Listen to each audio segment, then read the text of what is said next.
अभी जो चुनाव का जो पूरा अभियान चल रहा है हमारे राज्य में, राजस्थान में, और विधानसभा के चुनाव हो रहे हैं विधायकों के, और चुनाव के लिए जोर शोर से अखबारों में भी आ रहा है और जो उम्मीदवार हैं उनकी पार्टियां वो भी मैदान में उतर के लोगों के पास जा रही है और उनकी बातें कर रही है। अब ये जन संवाद रखने का जो मकसद है वो ये कि हम सभी इस देश के नागरिक हैं और राजस्थान के जो चुनाव हो रहे हैं उसमें मतदान करेंगे और मतदान के लिए सबको अपना अपना मत देने का अधिकार है।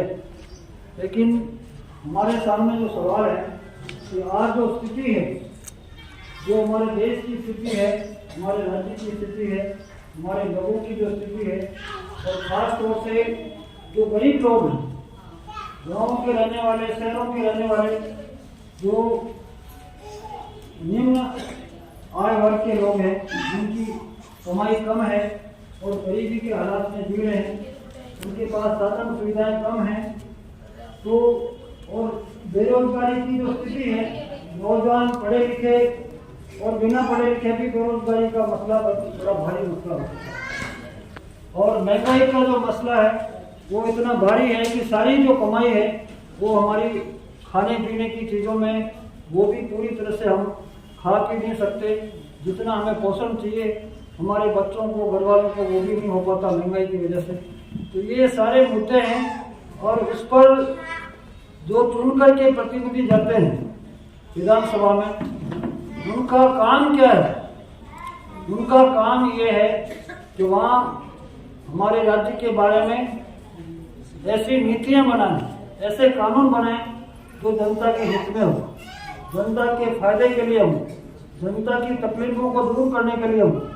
दूसरा, जो कानून बने हुए हैं उनको ठीक तरह से लागू करने की बात, कि वो ठीक तरह से लागू हों, जो योजनाएं जो चल रही हैं वो जमीन पर उतरे, लोगों तक उसका फायदा हो सके। तो वो सारी समस्याएं हैं और भ्रष्टाचार इतना भारी है जिसमें सारी की सारी सरकारी मशीनरी और जो जनप्रतिनिधि हैं, चाहे वो किसी भी पार्टी के हैं, वो सारे मिलकर के ये सिस्टम भ्रष्टाचार की तरफ जा रहा है। और एक भी ऐसा ऑफिस नहीं है सरकारी, ना ऐसी कोई संस्था नहीं है जहाँ भ्रष्टाचार नहीं है। तो ऐसे माहौल में जो हमारी तकलीफें हैं, आम जनता की जो तकलीफें हैं, तो हमें जो अधिकार मिला है, वोट देने का जो अधिकार मिला है, वो बड़ी भारी लंबी लड़ाई के बाद मिला कि हम अपना प्रतिनिधि चुनकर वो हमारा काम करेगा, हमारी भलाई के लिए काम करेगा, हमारी सेवा करेगा। तो अब हालात ये बन रहे हैं पूरे देश में कि जो जनप्रतिनिधि हैं वो सिर्फ पैसे कमाने के लिए राजनीति को एक धंधा बना लिया, पैसे कमाने के लिए राजनीति में आते हैं और जनता से वोट लेकर के 5 साल तक पूछते हैं, कोई हिसाब नहीं देते, काम का हिसाब नहीं देते। जब हमको चुनते हैं तो उनकी जवाबदेही है कि वो काम का हिसाब ही दें कि भाई ये काम मैंने किए हैं और सरकार की ये योजना है। तो वो काम नहीं करके वो सारा का सारा अपना पैसा बनाने का जुगाड़ करते हैं। तो हम सबका ये कर्तव्य है, ड्यूटी है, हमारी जिम्मेदारी भी है कि हम हमारे पास उनके कंट्रोल करने की, उनको नियंत्रण करने की लगाम हमारे पास 5 साल में एक बार है। उसके बाद 5 साल के बाद वोट देने के बाद हमारा अधिकार खत्म है। तो हम ये चाहते हैं कि हमारे हाथ में लगाम रहे, मतदाता जो हम हैं उनके हाथ में लगाम रहे, उनके हाथ में कंट्रोल रहे। तो इस तरह की जागृति हमें हर मोहल्ले में, हर बस्ती में, हर गांव में हमें संगठित होकर करनी पड़ेगी। और पार्टियों का जो बंटवारा है, पार्टियां लोगों को बांट देती है, फूट डालती है, तो ठीक है, वोट देने का अधिकार अपन सबको अलग अलग हो सकता है, एक परिवार में भी अलग अलग लोगों को वोट देते हैं। लेकिन सवाल ये है कि जो जिनको अपन वोट देते हैं वो क्या जनता के प्रति, हमारे प्रति जिम्मेदार हैं? तो जो स्थिति वो ये बता रही है, जो अभी हालात है वो ये बता रहे हैं कि वो जिम्मेदार नहीं है। वो उनका बजट देख लो, उनका हिसाब देख लो, फॉर्म भी भर रहे हैं। तो जो निर्दलीय हैं या छोटी पार्टियों के हैं वो उनकी स्थिति अलग है, लेकिन जो बड़ी पार्टियों वाले हैं वो सारे के सारे करोड़पति हैं। और पैसा उनका कैसे बनता है, तो ये आज जनसंवाद बुलाने का जो मकसद है, जिसमें जो सामाजिक कार्यकर्ता वो भी पधारे हुए हैं और आप सभी पधारे हुए, तो इसके करने का यही है कि आज जो चुनाव में खड़े हुए हैं उदयपुर विधानसभा क्षेत्र से और ग्रामीण उदयपुर ग्रामीण से जो खड़े हुए हैं, जितनी भी पार्टियों के उम्मीदवार हैं या निर्दलीय हैं, उन सबको आज इस प्रोग्राम में बुलाया गया है कि वो आए, बातचीत करें कि वो क्या करने वाले, क्या करना चाहते हैं और जनता की क्या तकलीफें, उनकी क्या मांगे हैं। तो उन सारी बातों पर बात करने के लिए आज ये संवाद रखा है। और दूसरा ये कि परिस्थिति जो है कुल मिला के बहुत ही खराब होती जा रही है और उसमें हम जो आम व्यक्ति हैं, नागरिक हैं, उनको आगे आना पड़ेगा। आज सभी आज आए हो, अगर ज़्यादा लोग आते तो ज़्यादा बढ़िया रहता, उनके ऊपर दबाव ज़्यादा पड़ता। अगर ज़्यादा लोग इकट्ठे होते हैं, एक मंच पे इकट्ठे होकर के उन सबको एक साथ बुला करके अगर बात करते हैं तो उन सबके पर दबाव पड़ेगा।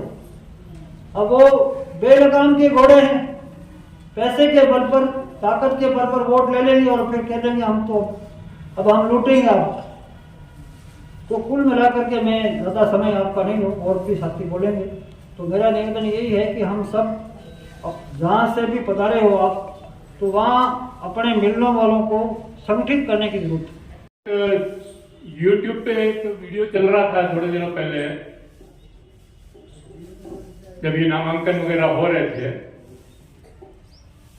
तब एक सवाल पूछा हमारे ग्रामीण के विधायक हैं फूलशंकर जी, फूल सिंह जी, उनसे एक पत्रकार ने सवाल पूछा कि भाई आप किसका चुनाव लड़ रहे हैं? बोले एमएलए का। तो एमएलए की फुल फॉर्म क्या होती है? और ऐसा ही सवाल मतलब हाँ, उसका मतलब फुल फॉर्म का मतलब पूरा मतलब क्या होता है उसका। और दूसरा ऐसा ही सवाल जो है मावली से बीजेपी के विधायक प्रत्याशी जो हैं गोपाल कृष्ण, उनसे भी पूछा और दोनों ने जो बहुत बढ़िया जवाब दिए, उनको सुनकर के भी हंसी आएगी आपको भी और मेरे को तो आई सही है। खैर, तो फूलशंकर जी ने कहा कि 2 बार के विधायक हैं फूल सिंह जी, 2 बार विधायक रहे हैं और दुख और शर्म की बात है ये सबके लिए कि उनको एमएलए का मतलब मालूम नहीं है, किसका चुनाव लड़ रहे हैं ये उनको मालूम नहीं है। वो ये बोले कि एमएलए का मतलब मैं सब काम करवाऊंगा आपका, सब विकास का काम करवाऊंगा आपका। एमएलए का मतलब होता है मेंबर ऑफ लेजिस्लेटिव असेंबली, मतलब उस विधानसभा के सदस्य जिसमें देश को, मतलब प्रदेश को चलाने के लिए कानून बनाए जाते हैं। ये इसका सीधा सीधा मतलब है। गोपाल कृष्ण जी जो मावली के एमएलए के लिए खड़े हुए हैं, प्रत्याशी हैं, उन्होंने जवाब दिया, अरे वो मेरे को याद था, मैंने मोबाइल में लिख रखा था, वो मैं घर भूल गया। मतलब हंसी की बात है कि जो आदमी चुनाव लड़ रहा है, विधानसभा में जाने को तत्पर है, उस आदमी को किसके चुनाव लड़ रहा है ये भी उनको मालूम नहीं है। तो ये तो हमारी आज की जो वर्तमान स्थिति है हमारे प्रत्याशियों की और एमएलए की और हमारी जो चुनने वाले हैं उनकी, और सब ये स्थिति है। उदयपुर वाले ताराचंद जी का भी यही जवाब। हाँ, ताराचंद का भी यही जवाब। ताराचंद से मेरे को ध्यान नहीं, मैंने सुना नहीं, लेकिन ये है तो बहुत दुर्भाग्यपूर्ण है। मतलब तो एक तो ये स्थिति है, मतलब 75 साल के लोकतंत्र के बाद कितने चुनाव कितनी बार चुनाव हो गए, एमएलए के भी हुए, एमपी के भी हुए और अपने पंचायतों के भी हुए। उसके बाद भी ये पता नहीं है कि हम किसको चुन रहे हैं, किस लिए चुन रहे हैं और वो क्यों खड़ा है, क्यों चुनने के लिए तैयार है और कहां जाना चाहता है। क्या करना है, उसका क्या दायित्व है, ये सब कुछ मालूम नहीं है। तो इन स्थितियों में हम अभी कई वीडियोज में देख रहा हूं, इन दिनों यूट्यूब पे आते हैं, मैं गौरव वल्लभ जी हमारे यहाँ के जो विधायक हैं उनके भी देखे मैंने, ताराचंद जी के भी देखे, और लोगों को भी देखे। तो वो सारे लोग, और अशोक जी की 7 गारंटियां भी देखी, वो सारे लोग ये गारंटियां तो दे रहे हैं कि हम ये कर देंगे, वो कर देंगे, वो करवा देंगे, ये सब, ये मुफ्त, वो मुफ्त। अरे भाई, हमको मुफ्त चाहिए ही नहीं। ठीक है, आप दे रहे हो तो हम स्वीकार कर रहे हैं, बहुत अच्छी बात है आप दे रहे हो, लेकिन आप आदमी को मशीन बनाने की कोशिश क्यों कर रहे हो? आदमी को इंसान बनाने की कोशिश क्यों नहीं कर रहे हो? सबसे जरूरी है कि इंसान को इंसान बनाया जाए, आदमी को इंसान बनाया जाए, मशीन बनाने की जरूरत नहीं है। अभी गौरव वल्लभ जी के कई वो चल रहे हैं, वो हर प्रेस कॉन्फ्रेंस में कहते हैं कि मैं फुटफॉल बढ़ा दूंगा, 4 गुना कर दूंगा, टूरिस्ट सिटी है। भाई साहब, आप हमारे पे मेहरबानी करो, टूरिस्ट सिटी है, हम अभी जो टूरिस्ट आ रहे हैं उससे ही यहाँ के लोग परेशान हैं। यहाँ जाने आने की जगह नहीं है, ट्रैफिक कितना है कि गाड़ियां रखने की जगह नहीं है। आप फुटफॉल 4 गुना कर देंगे तो फिर क्या होगा? हम लोग जो इस शहर में रहते हैं वो कहाँ जाएंगे? ये इसी तरह से वो माइनिंग की बातें करते हैं, तो माइनिंग में भी यही है, अभी इतना पर्यावरण बिगड़ रहा है और माइनिंग होगी तो जरूर पर्यावरण खराब होगा। और उससे ठीक है, ये बात मैं मानता हूं कि माइनिंग से भी और टूरिज्म से भी लोगों को रोजगार मिलता है और रोजगार की बहुत समस्या है इस समय, तो रोजगार के हिसाब से वो काफी अच्छा वो अपने तरह से बोल रहे हैं। लेकिन सवाल ये है कि रोजगार मिलेगा कि नहीं मिलेगा इसकी गारंटी नहीं है। ये जो फुटफॉल बढ़ने वाला है या जो माइनिंग की जो डेवलपमेंट होने वाली है, इन सब से पूंजीपतियों को लाभ होगा। सारे बड़े बड़े पूंजीपति जितने हैं जो पैसा लगा सकते हैं, उन सबको लाभ होगा। आज जो 2 मंजिल, 3 मंजिल, 4 मंजिल के होटल्स बने हुए हैं, वो आने वाले समय में अगर 4 गुना फुटफॉल हुआ तो 10 मंजिल, 12 मंजिल, 15 मंजिल के होटल्स बन जाएंगे। ये वर्टिकल डेवलपमेंट तो होगा, लेकिन सब जानते हैं इस बात को कि जितना ऊंची आप मंजिल को ये ले जाएंगे बिल्डिंग, उतनी ही स्पेस आपको नीचे भी छोड़नी पड़ेगी।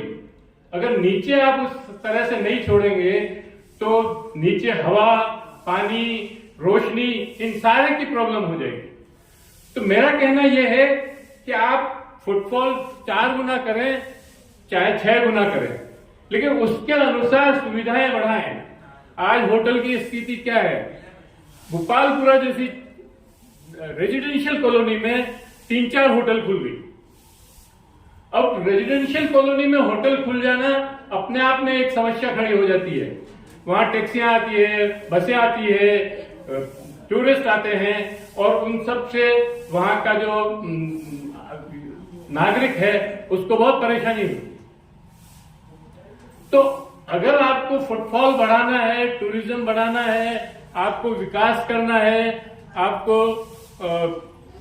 रोजगार देना है, तो आप ऐसी योजना बनाइए कि एक होटल स्ट्रीट बना दीजिए एक जगह कहीं ले जाकर के अलग से, जहां नागरिक ना रहे, ऐसी जगह बनाइए ताकि लोगों को तो परेशानी नहीं हो।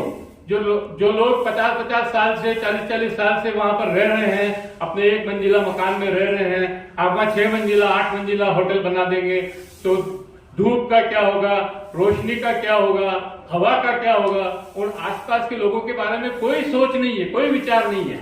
अगर आप बोल रहे हैं तो उसके अंदर भी ये विचार तो आना चाहिए ना कि हम अगर 8 मंजिल बिल्डिंग बनाएंगे या होटल इंडस्ट्री को डेवलप करेंगे तो हमारी ये योजना है, इसके अंदर इस तरह से डेवलप करेंगे।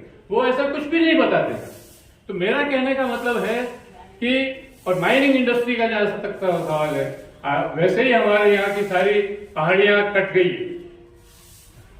अभी सारा माफियाओं का राज चल रहा है, चाहे वो होटल माफिया हो, चाहे भूमि माफिया हो, चाहे माइनिंग माफिया हो, चाहे एजुकेशन माफिया हो, सब तरफ चारों तरफ माफिया ही माफिया फैल रहे हैं और वही पैसा कमा रहे हैं और उसी को हम विकास समझ रहे हैं।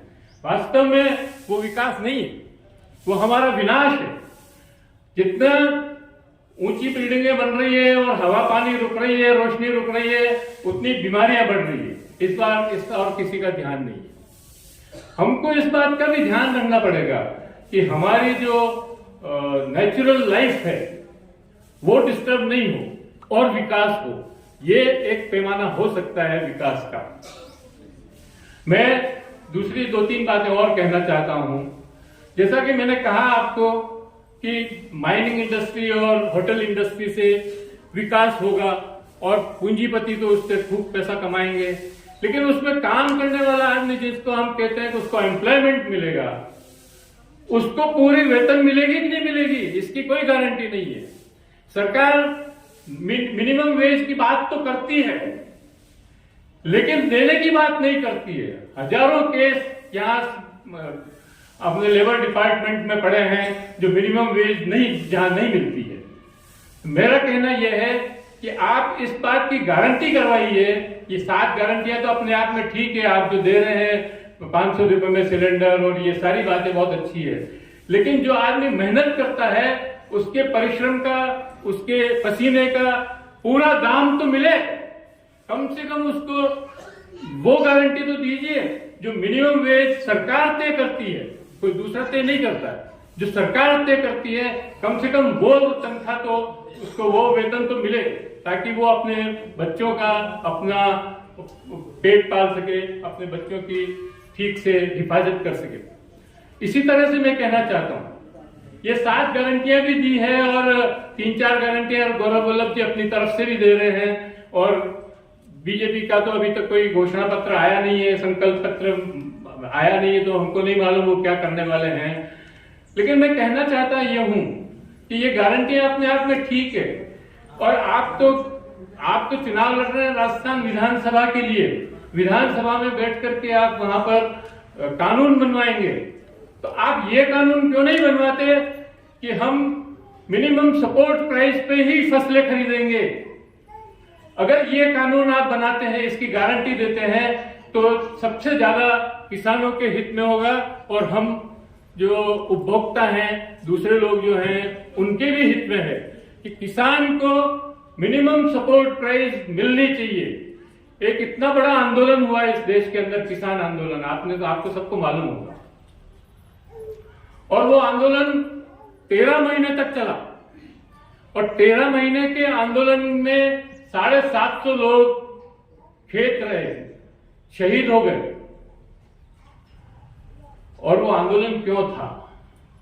वो 3 कानून जो लाए, वो 3 कानून तो हटा दिए सरकार ने उस आंदोलन के बाद, लेकिन उसी हटाने के साथ उन्होंने ये कहा था कि हम मिनिमम सपोर्ट प्राइस पे ये फसलें खरीदेंगे और कानून ये कर्जे माफ करेंगे खेतों में। लेकिन ऐसा कुछ नहीं हुआ, ऐसा कुछ नहीं हुआ और आज भी किसान जो है भूखा मर रहा है। उसकी हालत यह है कि वो ज्यादा उपज जाता है तो भी वो घाटे में रहता है, उसके यहाँ उपज नहीं होती है तो घाटा है ही है। तो जब अकाल पड़ जाता है या उपज नहीं होती है, तब उसकी फसल नहीं होती है, तो उसको उससे नुकसान ही होता है। जब ज्यादा हो जाती है तो भाव गिर जाते हैं, भाव गिर जाने से उसको फसल का दाम पूरा नहीं मिलता और दोनों तरफ से उसकी मौत है। इसलिए जो सरकार तय कर रही है मिनिमम सपोर्ट प्राइस, जो सरकार तय करती है, कम से कम वो तो गारंटी होनी चाहिए। केरल में ऐसा हुआ है, केरल में सब्जियां तक जो है मिनिमम सपोर्ट प्राइस पे खरीदी जा रही है। हमारे राजस्थान में, हमारी विधानसभा में जाने वाले हमारे प्रत्याशी ये गारंटी क्यों नहीं लेते हैं कि हम जाएंगे वहां पर, पहुंचेंगे या हमारी पार्टी की सरकार बनेगी तो हम ये कानून बनवाएंगे। तो ऐसी अगर ये गारंटियां ले तो इन संवादों का, इन बातों का, इनसे एमएलए और एमपी के प्रत्याशियों से संवाद करने का भी कोई मतलब है। अन्यथा तो ये सब चलाऊ है, हम भी वो पूरी कर रहे हैं। मैं और अधिक नहीं कहते हुए अपनी बात को यही विराम देता हूँ। धन्यवाद। धन्यवाद हिम्मत सेठ साहब। वो कह रहे भाई कि उनको ऐसी गारंटियां लेनी चाहिए ताकि ऐसे कानून और नीतियां बनाए जिससे कि पूरे देश की जनता को फायदा हो सके। शायद इस तरीके के संवाद से ये बात जाएगी, माहौल बनेगा। राजस्थान विधानसभा 2023 के चुनाव होने जा रहे हैं और उस पर जन संवाद खासतौर से POCL, जंगल जमीन और इनके द्वारा जो रखा, जिसमें प्रतिनिधियों को खासतौर से जनता के बीच में जो आपका मांग पत्र भी है और उनकी तरफ से भी क्या करना चाहिए, उनको रखना चाहिए था। अभी प्रतिनिधि एक तो हमारे बीच में आए हैं। मैं भी किसी पार्टी से काम करता हूँ, आम आदमी पार्टी की ओर से। मैं थोड़ी इजाजत चाहूंगा कि आम आदमी पार्टी के बारे में थोड़ी सी ज्यादा लंबी नहीं करूँ क्योंकि मेरे को संक्षिप्त में बोलने का बोला है, लेकिन फिर भी आपको विश्वास दिलाता हूँ कि पंजाब और दिल्ली सरकार के द्वारा एक घोषणा नहीं की है, जुमलेबाजी नहीं की है। 15 लाख आएंगे या रामलला के दर्शन करने के लिए, वोट देने के लिए ले जाएंगे, वो बातें नहीं की जा रही है। और उसमें रोजगार की गारंटी, शिक्षा की गारंटी, स्वास्थ्य की गारंटी, और जो गरीब आदमी है जो बिजली के बिल नहीं जमा कर सकते, जो कर सके वो करो, लेकिन 300 यूनिट तक उनको फ्री देने की बात है। और मानवीय सुविधाएं जो उनको दी जाए उसका लिखित में गारंटी केजरीवाल के नाम से ये दिया जा रहा है। गारंटी कार्ड घोषणा पत्र नहीं है, मैनिफेस्टो नहीं है, बोल के चले जाएंगे वो नहीं है। एक गारंटी कार्ड है जहां पर पंजाब और दिल्ली में करके बताया गया है, वो आपके बीच में रखा है। जहां तक आगे मेरे को बोलने के लिए कहा है कि रूरल एरिया की, खासतौर से उदयपुर जैसा संभाग जिसमें आप सभी ज्यादा प्रैक्टिकल काम करने वाले हैं व्यवहारिक रूप में, और उन्हीं के द्वारा ये आयोजन भी रखा जा रहा है कि उनमें वास्तव में ईमानदारी से राजनीतिक प्रतिनिधि या पार्टी के प्रतिनिधि ईमानदारी से बात करें, तो उसमें खासतौर से रूरल एरिया के मजदूर शहरों में आते हैं। सर्दी तो खैर अभी आ रही है, लेकिन वो मजदूर चाहे वह साहिबगंज चौराहे हो, चाहे वो और भी दूर से चौराहे हो, बेगनी पुलिया हो, सेक्टर 4 के हो, ये मजदूर रोजाना, क्योंकि गांव में हकीकत में इस साल तो और भी जो बरसात बिल्कुल नहीं है, पीने तक का पानी नहीं है, इस वजह से मजदूर ज्यादा से ज्यादा शहरों में पलायन करके मजदूरी करने के लिए आ रहे हैं। उनके आवास की कम से कम शाम के टाइम पर रुकने की व्यवस्था, और जिनको काम नहीं मिले अगर उनके लिए जैसे 8 रुपए किलो का खाना होगा, 8 रुपए में डाइट वगैरह दी जा रही है, तो वो शाम के टाइम पर भी उनको प्रोवाइड की जाए। एक तो इसको गंभीरता से लेके प्रशासन को भी एक स्थानीय रूप में इसको करना चाहिए। आपने मांग पत्र रखा है गांव का, शहर का, शहरी, इसमें ये जरूर लिखा है कि वन विभाग की बस्तियां जो बसी हुई है, कच्ची बस्तियां, उनको तो पट्टा दिया जाए। लेकिन मैं यहां तक याद दिलाऊं कि 43 साल से उदयपुर की कच्ची बस्तियां बसी हुई है, जिसमें करीब आप सब वाकिफ अच्छी तरह से, लेकिन आज भी उनको उनके पट्टे नहीं दिए जा रहे। दूसरी बस्तियों का भी, मैं यहाँ जंगलात वाली जो आई हुई है जैसे मासदा वगैरह है या और है, उनकी बात नहीं कर रहा हूं मैं। दूसरी जगह के भी सभी को सर्वे करके विधिवत टाइप से जो बाद में भी बसे हैं उनको नहीं दिए गए हैं। दूसरी बात, आप जंगल जमीन के सारे मुद्दे, ननवाना साहब हमारे गुरुजी बैठे हुए, जो गरीबों का जहां भी जाते हैं तो वहां नाम लेते हैं। लेकिन मैं फिर बता दूं कि FRA केसेस वगैरह के बारे में तो बिल्कुल ही बंद कर दिया गया है।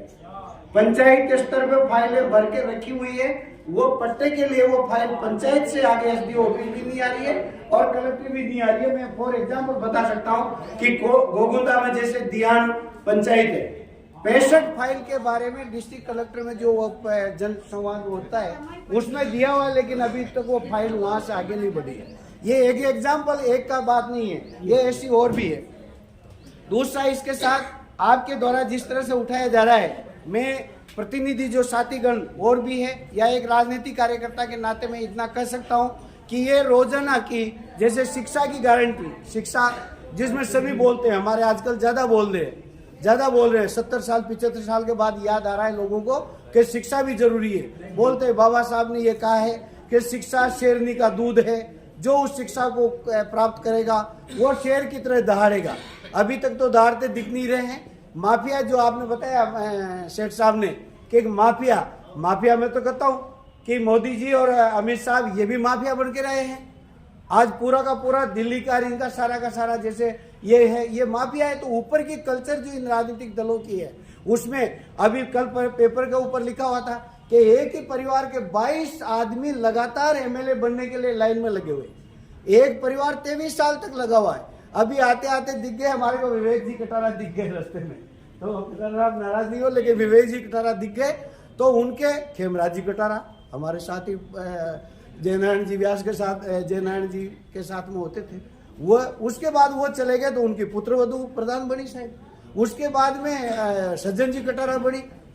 एमएलए बनने के बाद में शायद प्रमुख भी बने। उसके बाद में और कोई आदिवासी नहीं मिला इनको, विवेक कटारा मिला है। ये 75 साल की आजादी में आदिवासियों के विकास का ये आरक्षित सीटों की स्थिति है। मैं बैठा हुआ था संवाददाता इनमें, तो वहां पर फॉर्म भरे जिसमें किसने कितना घोषित किया।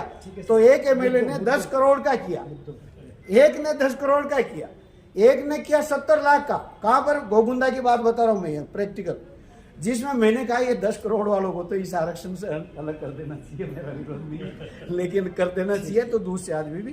तो आपने जो जनसंवाद ये मौका दिया बहुत अच्छा, मतलब बहुत ही सफल प्रयास मैं कहूँगा, इसको बहुत आवश्यक भी है और जनता की जरूरत के सवाल को उठाया है। इसमें बहुत सी चीजें, जिसमें खासतौर से राशन की दुकानों के इनके तो आए दिन आप कहते हो कि मुफ्त में मत बांटो। मुफ्त में बांटने की बात तो छोड़ दो, जाते ही लोग ये कहते हैं कि मेरे को राशन दिला रहा है कि नहीं दिला रहा है। 5 किलो में हमारा प्रधानमंत्री गर्व के साथ कहता 80 करोड़ आदमी को 5 किलो गेहूं पर अनाज कर दिया है। 5 साल की योजना में शायद 140 करोड़ को कर देगा। ये हालत करते जा रहे हैं, जिसमें मैं मेरी बात को बहुत बहुत धन्यवाद पहलवान साहब।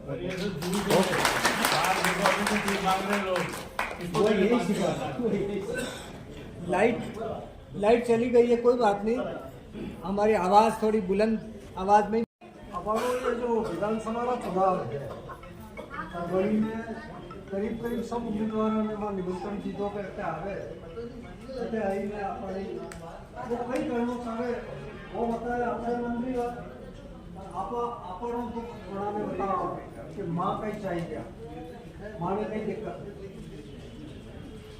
तो दिक्कत तो कई सारी है, पर एक पहली दिक्कत जड़ी पे बात करना चाहूँगा, जो जिम्मेदारी मैंने दी है वो है पानी की दिक्कत। जटे पानी है वटे भी पानी की दिक्कत है, और जटे पानी नहीं है वटे भी पानी की दिक्कत है।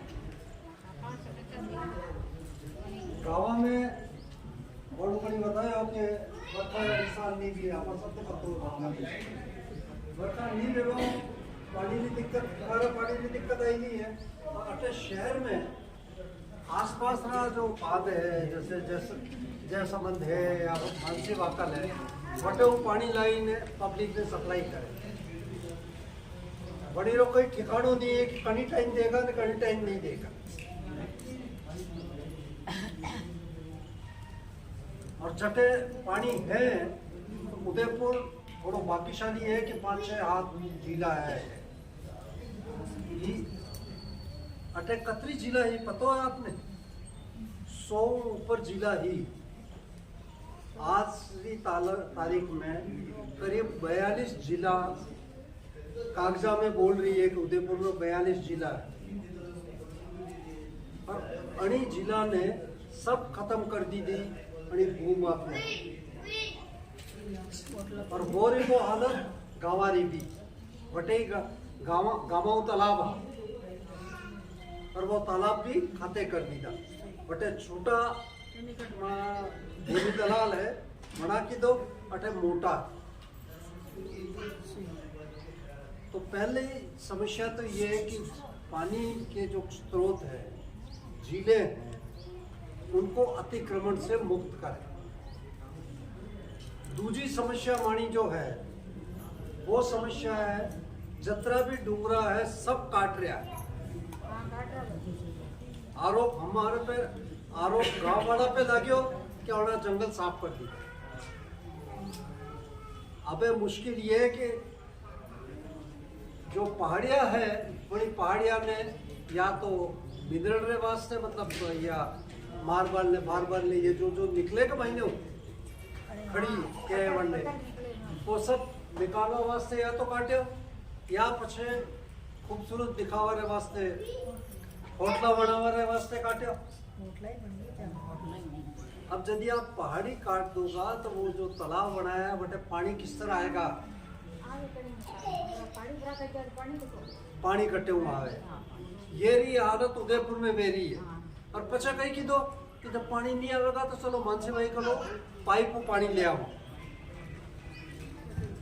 क्योंकि पानी का रास्ता तो था बंद कर दी था जो प्राकृतिक रूप में आता।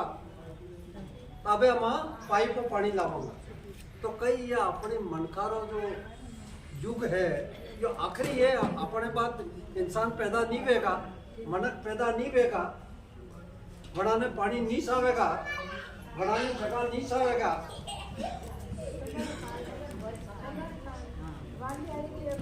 सबने चाहेगा ने, जब सबने चाहेगा तो फिर जो पानी रो रास्तों कदी मानव है वही रास्ता ने क्यों रोकिया और कड़ी रोक्या आणि होटला वाला आणि खुदाई वाला और ये विकास की बात हिम्मत जी की दा आ सड़का निकालो आवाज। अरे भाई पानी ने तो रास्ता छोड़ दो,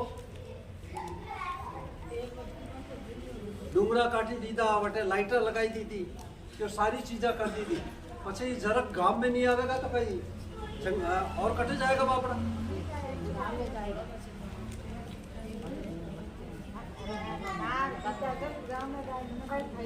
ये एक और समस्या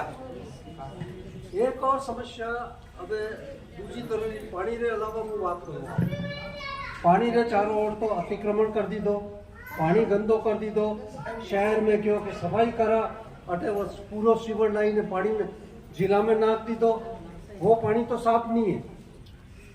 और पछे क्या ये आरो पानी पियो, ये आरो पानी जो बना है ना सब ज्यादा पानी रो वगाड़ो आणि आरो पानी बनावा में वे जो एक डब्बो देख रहे हो आप 2 डब्बा आणि 2 डब्बा रे वास्ते करीब 100 डब्बा पानी जुड़ गयो खराब वे जदी ये 2 डब्बा बने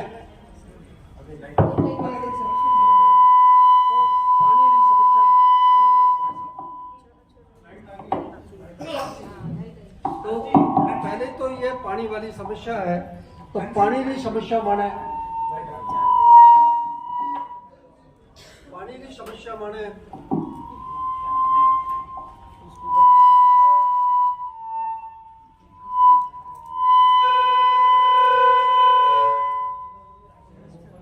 पानी की दिक्कत अपनी एक तो ये पहली है।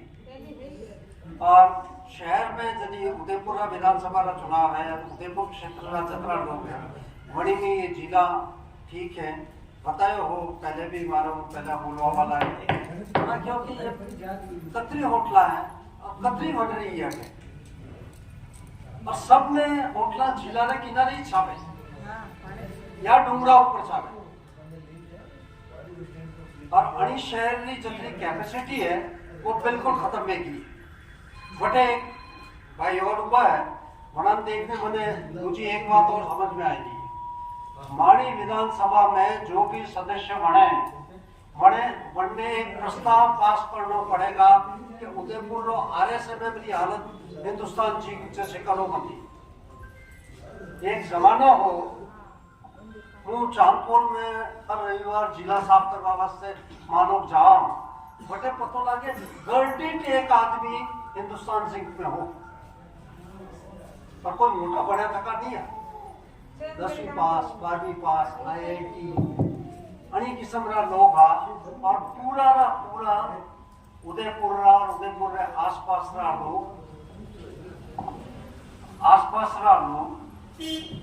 हिंदुस्तान सिंह में नौकरी करता है।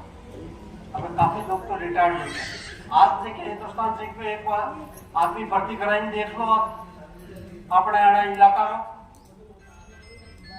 अब आप जतरा माना आदिवासी भाई बहन है गरीब तबका का लोग है मजदूरी करे वो लोग हैं वो RSMM में काम करे तैयारी ये चल रही है कि RSMN ने भी ये हिंदुस्तान सिंह की तरफ भेजवानी तैयारी करे।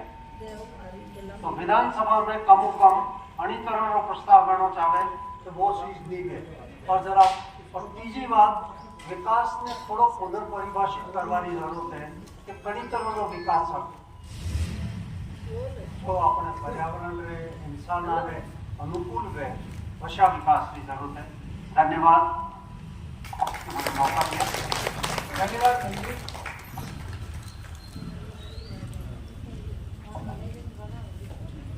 हीरालाल जी पारकी, जो साथी आए हैं हम सब मतदाता हैं, तो मतदाताओं की तरफ से अगर और कोई बात आप रखना चाहते हैं यहाँ पर तो जरूर आमंत्रित हैं। जो भी साथी अपनी बात रखना चाहें आए और अपनी बात रख सकते हैं। क्या मुद्दे आप सोचते हैं, क्या मांगे हैं जो हम प्रत्याशियों के सामने रख सकते हैं, उसके ऊपर हम बातचीत कर सकते हैं। तो आप और जो भी सोचे आगे आ सकते हैं। मैं इसके बीच में हमारे साथी संगठनों के भी साथी हैं, प्रोफेसर हेमंत जी टंडलिया साहब हमारे बीच में हैं। मैं उनसे आग्रह करूंगा कि वे भी अपनी बात रखें। ये चुनाव का अवसर है और मतदाता होने के नाते हमारी जिम्मेदारियां भी क्या हैं और क्या हम सोचते हैं, हमारे उम्मीदवारों के सामने क्या सवाल हैं, उसके ऊपर अपनी बात रखें। प्रोफेसर हेमंत जी टंडलिया साहब। सम्मानित अतिथिगण और साथियों, इस विशेष अवसर पर बहुत संक्षेप में अपनी बात कहना चाहूँगा कि एक नागरिक के रूप में जो हमारे अधिकार और कर्तव्य हैं, उनमें किन चीज़ों का महत्व इन चुनावों में हमें देखना चाहिए। जो स्थानीय विषय हैं, जो आम जन से जुड़ी समस्याएं हैं, जैसे पानी की समस्याओं के बारे में अभी कहा गया, या प्रदूषण की समस्या, पर्यावरण को बचाने की समस्या, ये सारी समस्याएं महत्वपूर्ण हैं।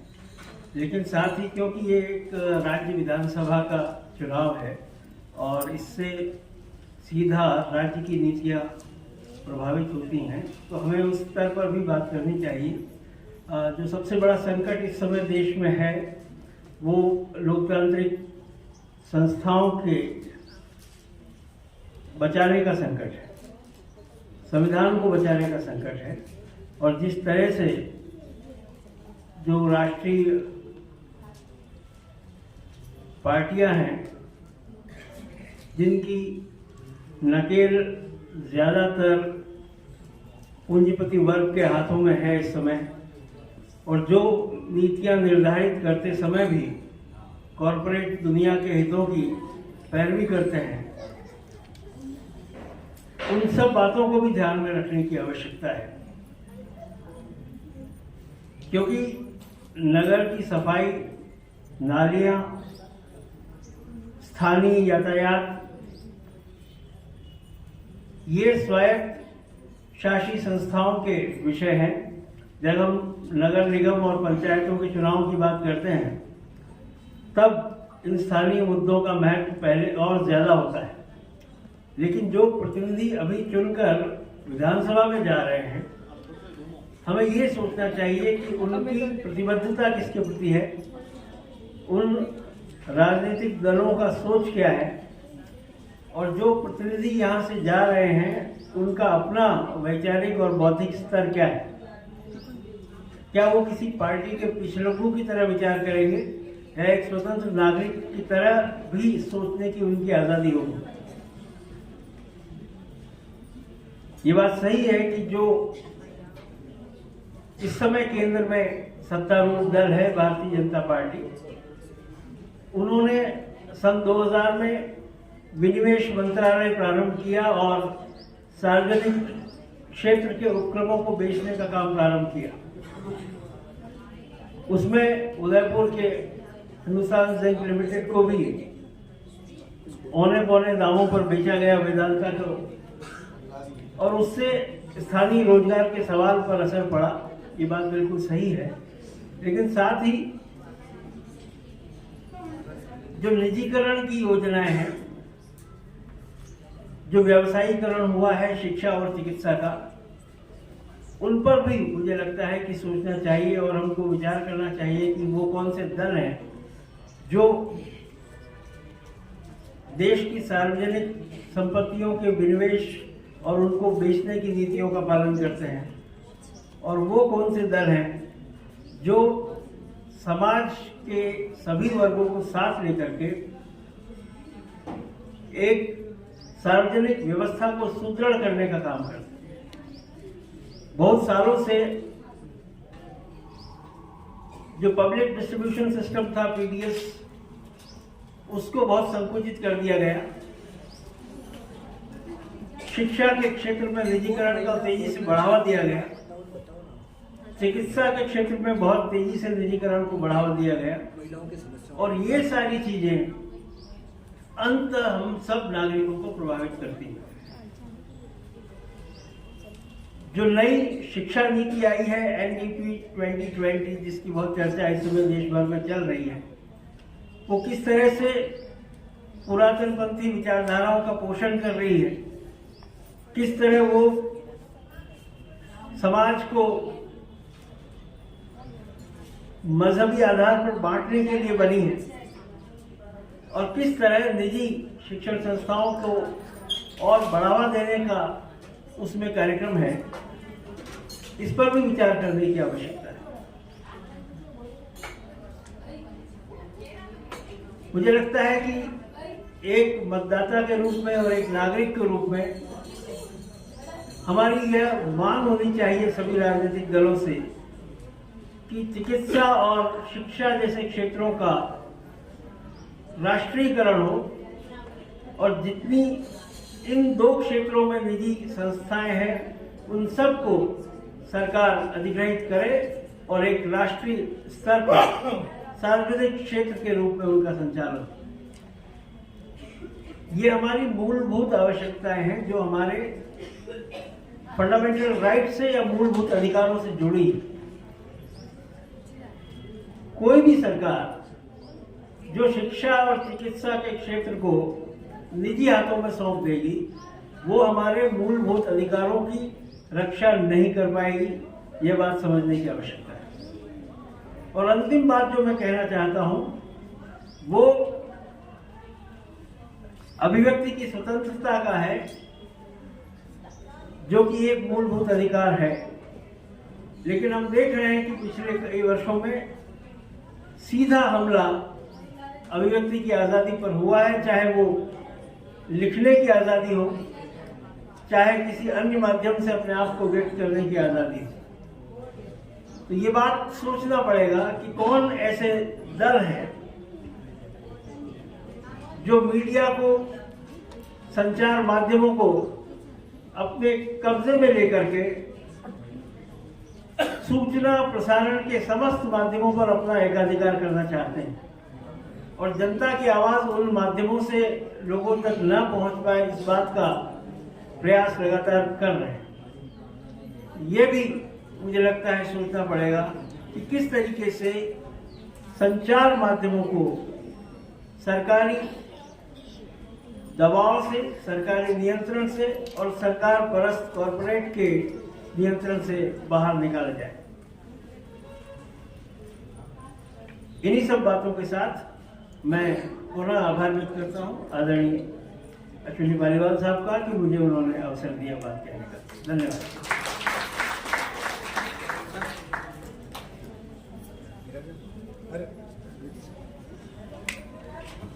धन्यवाद प्रोफेसर चंदनिया साहब। हमारे बीच में महिलाओं की संख्या भी बहुत है, तो महिलाएं भी अपनी बात रखें, महिलाओं के मुद्दे भी और वो क्या सोचती है उसके ऊपर भी। तो इस कड़ी में मैं बटकी भाई को आमंत्रित करता हूं कि वे आए और अपनी बात रखें चुनाव के समय में। बटकी भाई महिला जागृति समिति की सदस्य हैं और वो जाडोल गिरवा दूर दराज से पधारे हुए हमारी महिला और मैं यही चाहती हूँ कि हमारे महिला पीड़ित है, दुखी है, तो इस महिला के लिए अभी तो वो प्रत्याशी खड़े होके आ जाते हैं, तेरे ये करेंगी, महिला का ये करेंगी, महिला का यह करेंगी, आगे तुम्हारा ये होगा, बहुत आश्वासन दे के हमारे वोट के लिए अभी 5 साल होते ही वो आ जाते हैं प्रत्याशी खड़ा होके, फिर 5 साल में पता नहीं है कहाँ क्या हो रहा है। तो हमारी बहना बराबर कोई एकल है, कोई बिल्कुल शादी नहीं की है, वो भी महिला हमारे गांव में दाड़ोल, गिरवा, पलाचिया इधर बैठी है। इनके लिए भी हम प्रयास करते हैं कि हमारे ये विधायक खड़े होके जाते ही हमारे महिला मुद्दा का भी कानून बने तो महिला आगे बढ़ सकती है। और सरकार जगह जगह स्कूलों के सामने ठेका खोल रखा है।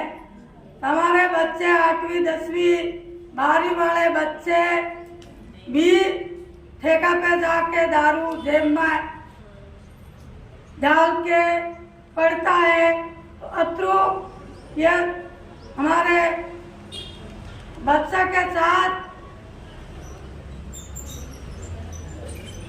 हो रहा है, इसलिए मैं यही कहनी चाहती हूँ कि हमारे विधायकों खड़े होके हमारे वोट लेके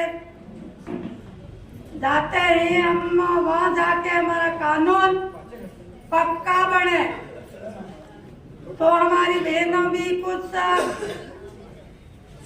आगे बढ़ सकती है। महिला कहीं जाती है, दबदबा में रहती है, बोल नहीं सकती है, तो वो हम वोट देके लेके निकल जाते हैं, जिसलिए हमारा महिला मुद्दा का भी हमारे आगे रियायती सुन के जाता है, वो हमारे आगे बात रखे, हमारे महिला का भी कुछ होगा।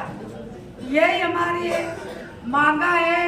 हम महिला दर हम किसी को कह नहीं सकते, इसलिए हमारे थोड़ा वो हो रहा है, जिसलिए मैं धन्यवाद सब। हमारे बीच में श्रीमान गौरव वल्लभ जी, प्रोफेसर गौरव वल्लभ जी पधारे हैं, आ गए हैं, तो हम उनका एक बार स्वागत करते हैं तालियों से। हम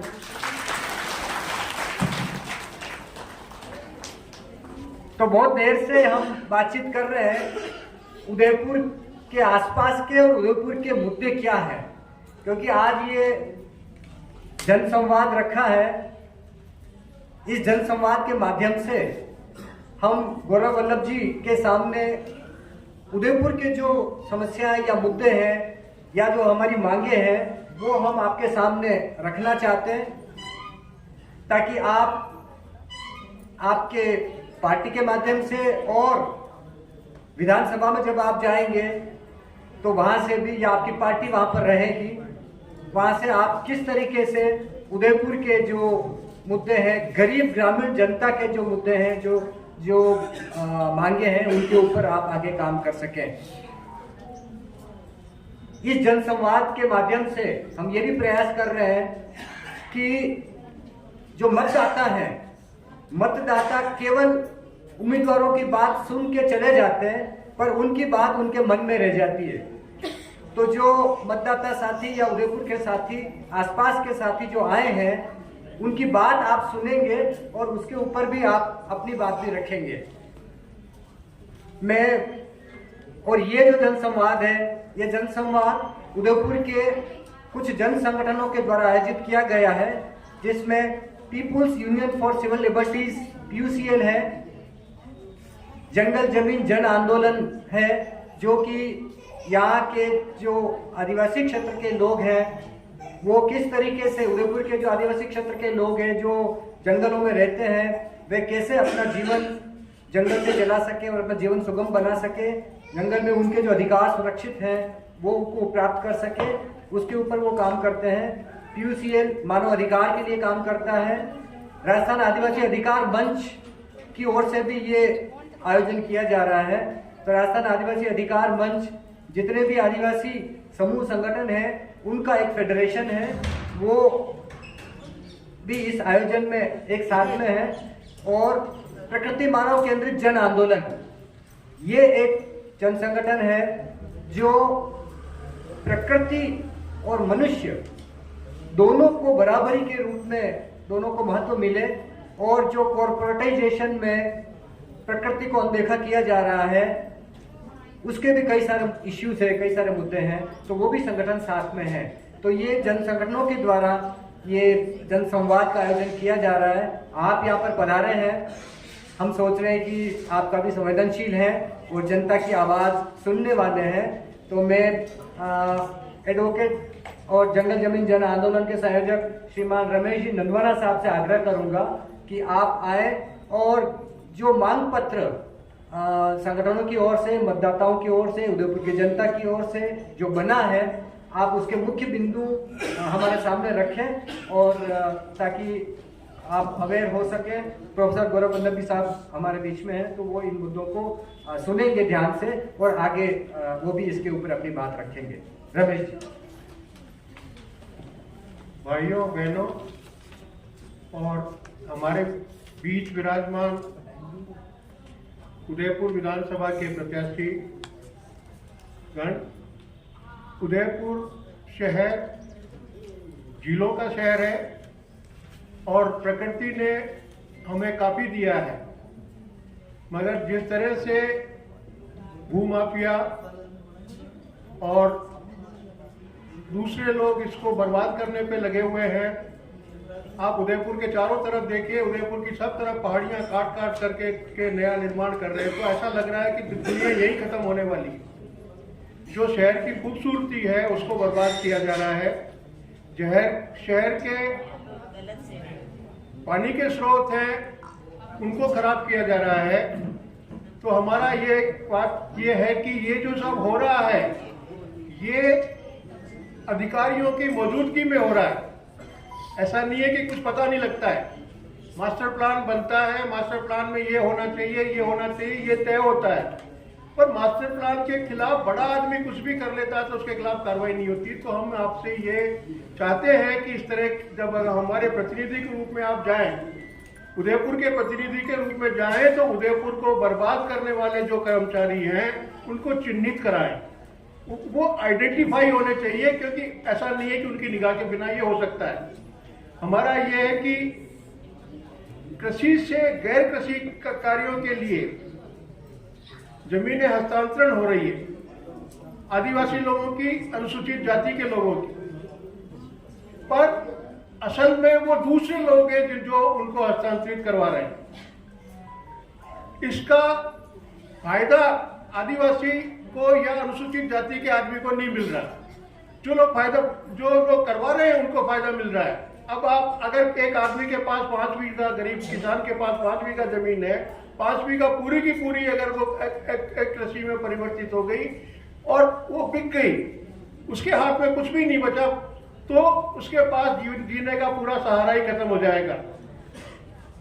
शहर में कच्ची बस्तियां हैं,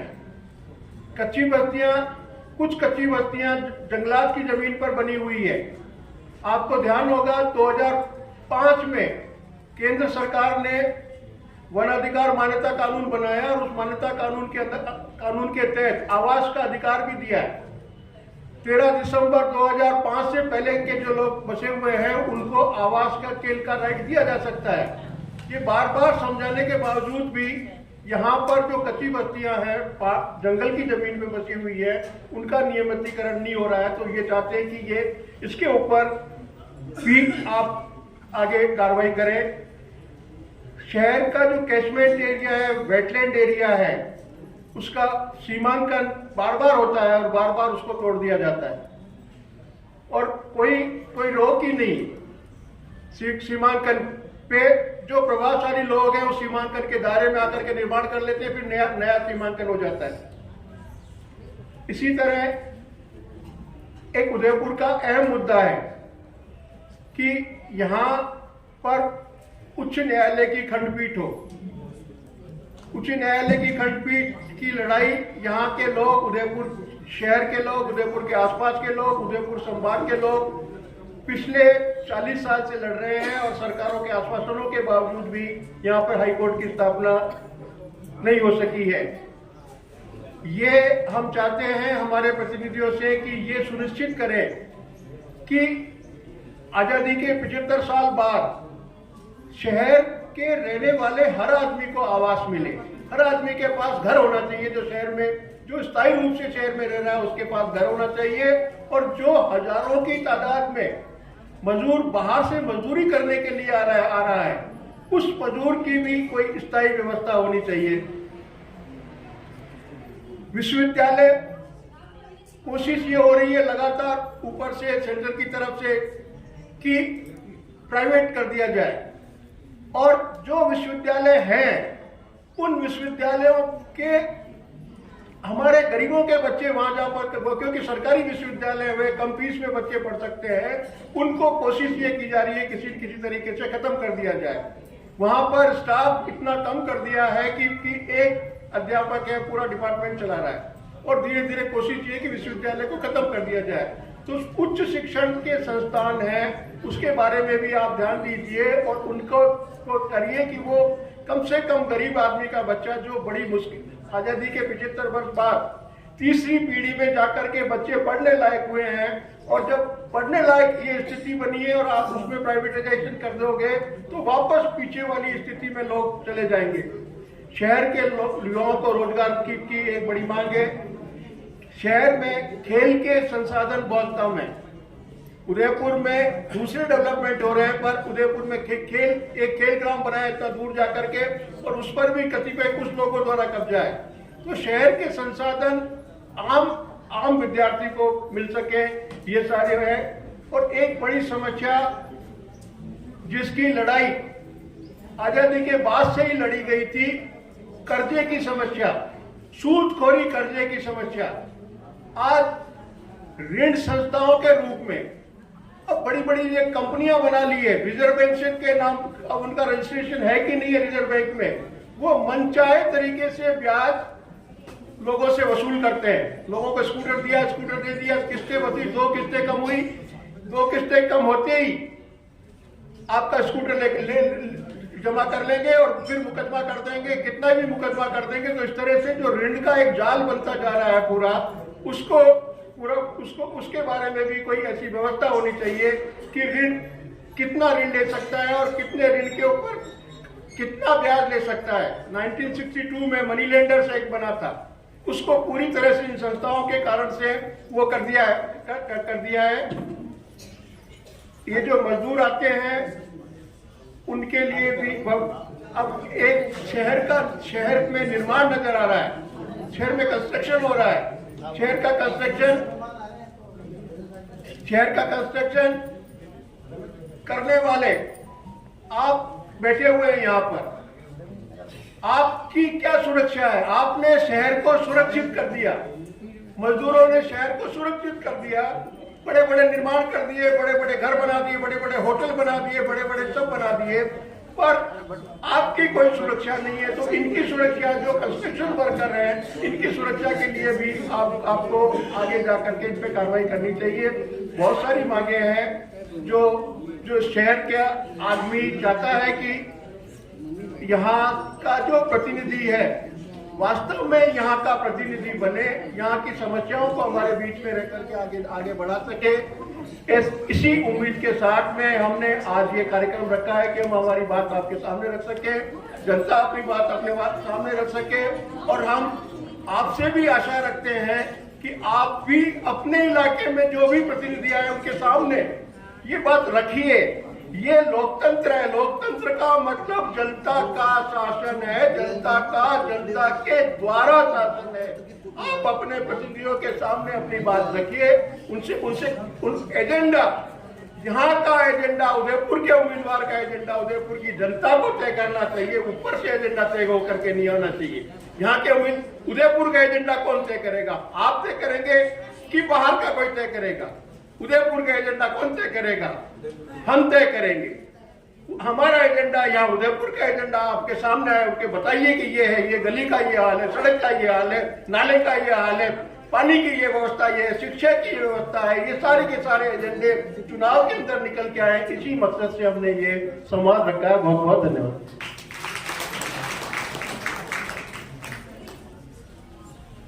धन्यवाद रमेश जी नंदवाना साहब। आपने उदयपुर और उदयपुर के आसपास के रहने वाले लोगों के जो मुद्दे हैं वो प्रोफेसर गौरव वल्लभ जी के सामने रखे हैं। अब मैं थोड़ा जल्दी में भी है तो मैं उनसे आग्रह करूंगा कि आपके सामने जो मुद्दे रखे हैं, जो मांगे रखी है, उस पर आप अपनी बात रखें। और बच्चों के अधिकार से संबंधित भी एक मांग पत्र है जिसके ऊपर आपके साथ आगे और कुछ साथी बात।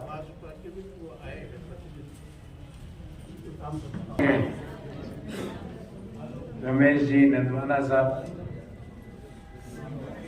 अरुण जी व्यास साहब यूसीएल से, उमर जी सेठ साहब, मन्नाराम जी डांगी साहब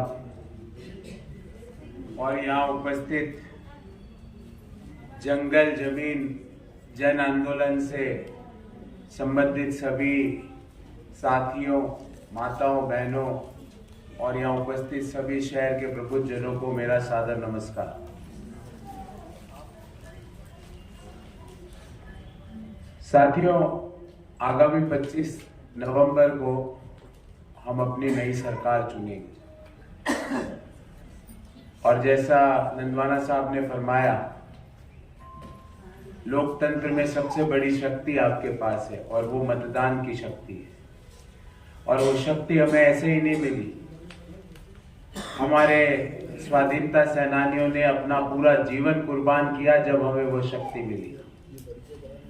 जो मांग पत्र जंगल जमीन जन आंदोलन ने मेरे सामने रखा और वो मेरे सामने दिख भी रहा है, शहरी क्षेत्र का मांग पत्र।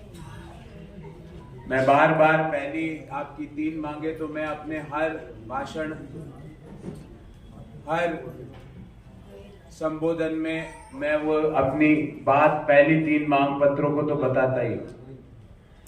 इस धरती पर, इस जमीन पर पहला अधिकार आपका है, किसी और का नहीं है।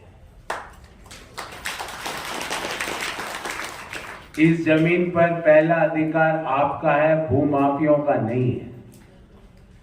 इस धरती पर, इस जल पर, इस संसाधन पर, इस पेड़ पर पहला अधिकार आपका है, होटलों और रिसोर्टों का नहीं है।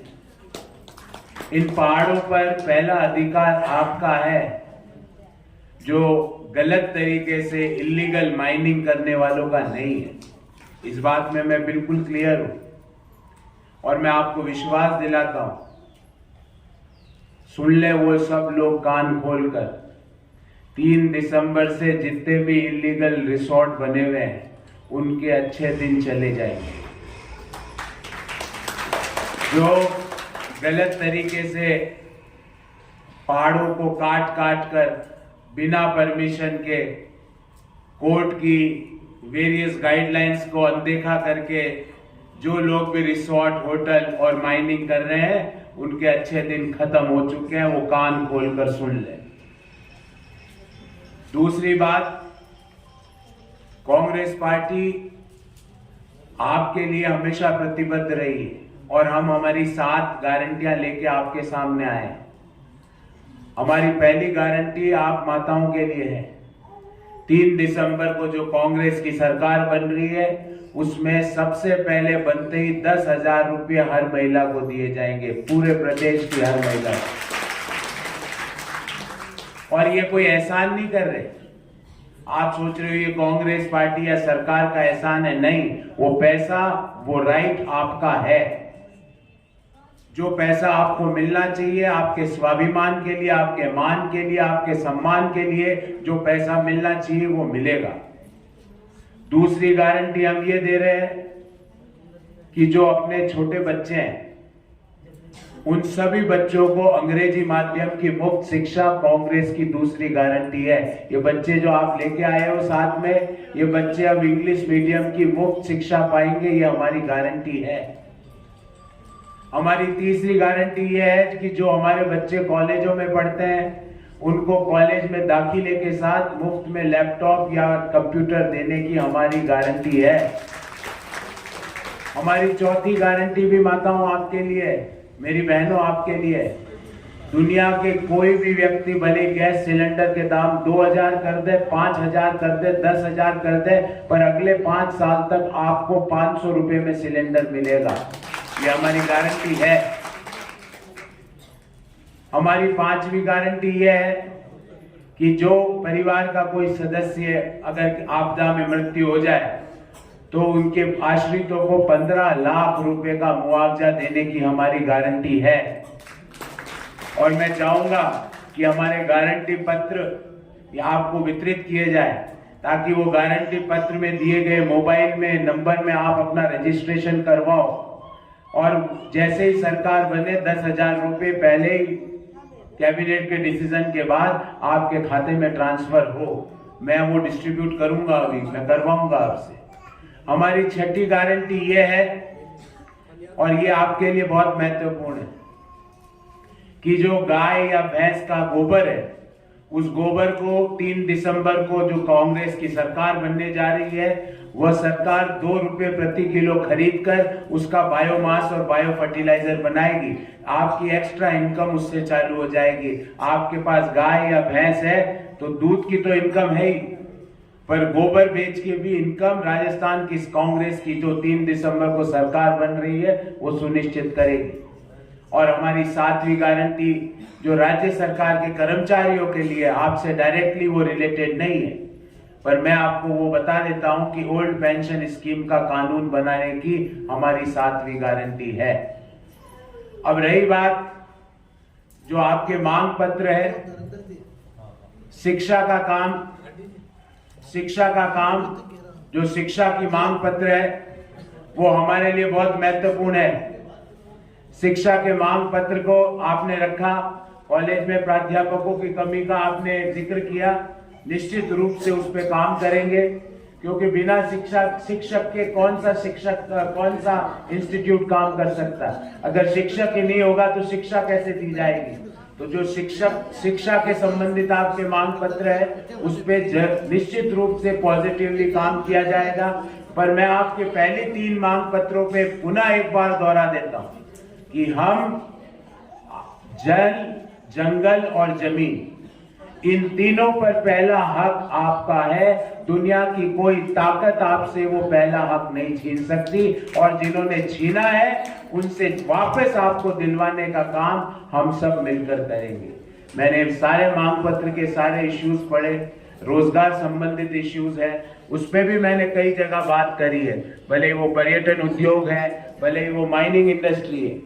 हमारी पार्टी, हमारी विचारधारा माइनिंग उद्योग के खिलाफ नहीं है सर, हम माइंस के खिलाफ नहीं, हम चाहते हैं माइंस बढ़े, पर पहाड़ों को खोखला करके कौन सी माइंस?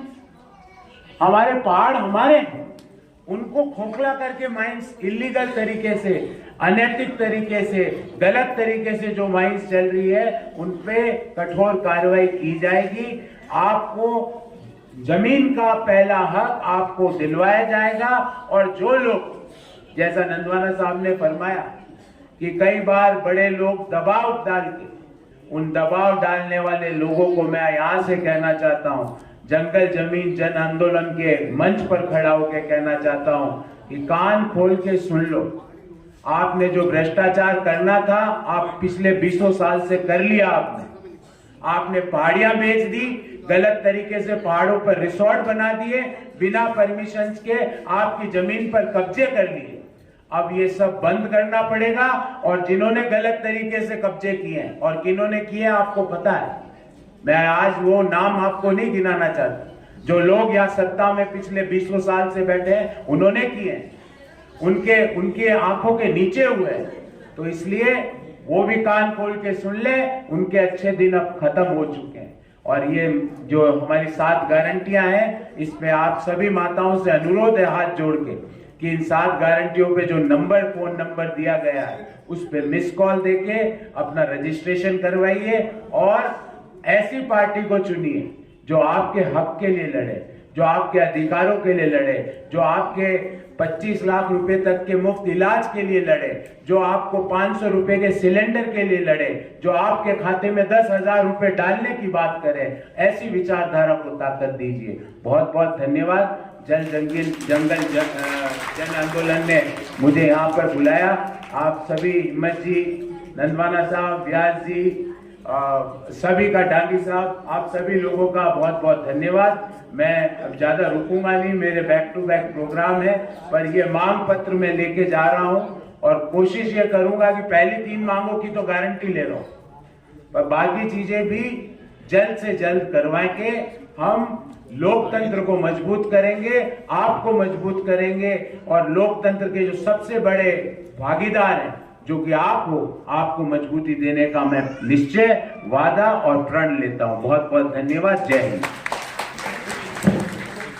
बच्चों के अधिकार के लिए एक मांग पत्र है, जो बात करना चाहते हैं प्रतिनिधि मंडल। तो बाल सुरक्षा नेटवर्क की ओर से आस्था में एक अपने बच्चों के ऊपर कार्यशाला करी थी, वो मांग पत्र ड्राफ्ट होकर के आ गया है। ये 217 स्वयंसेवी संस्था और संगठन मिलकर बनाया है। आज हम आपको यहाँ पर सौंप रहे हैं और हम चाहेंगे कि आपकी सरकार बने तो इसको आप जरूर इम्प्लीमेंट करें, हम आपको देना चाहेंगे और इसमें एक हस्ताक्षर भी आपसे लेंगे। ये तो मांग पत्र हम आपको देंगे जो हमने आपके समझ पढ़ लिया पहले। इसमें शिक्षा, स्वास्थ्य और बच्चों की सुरक्षा को लेकर के सारी प्रदेश की 217 की मांगे हैं और हमारा प्रतिनिधिमंडल आपसे इस पर एक हस्ताक्षर लेगा। इधर आ जाए।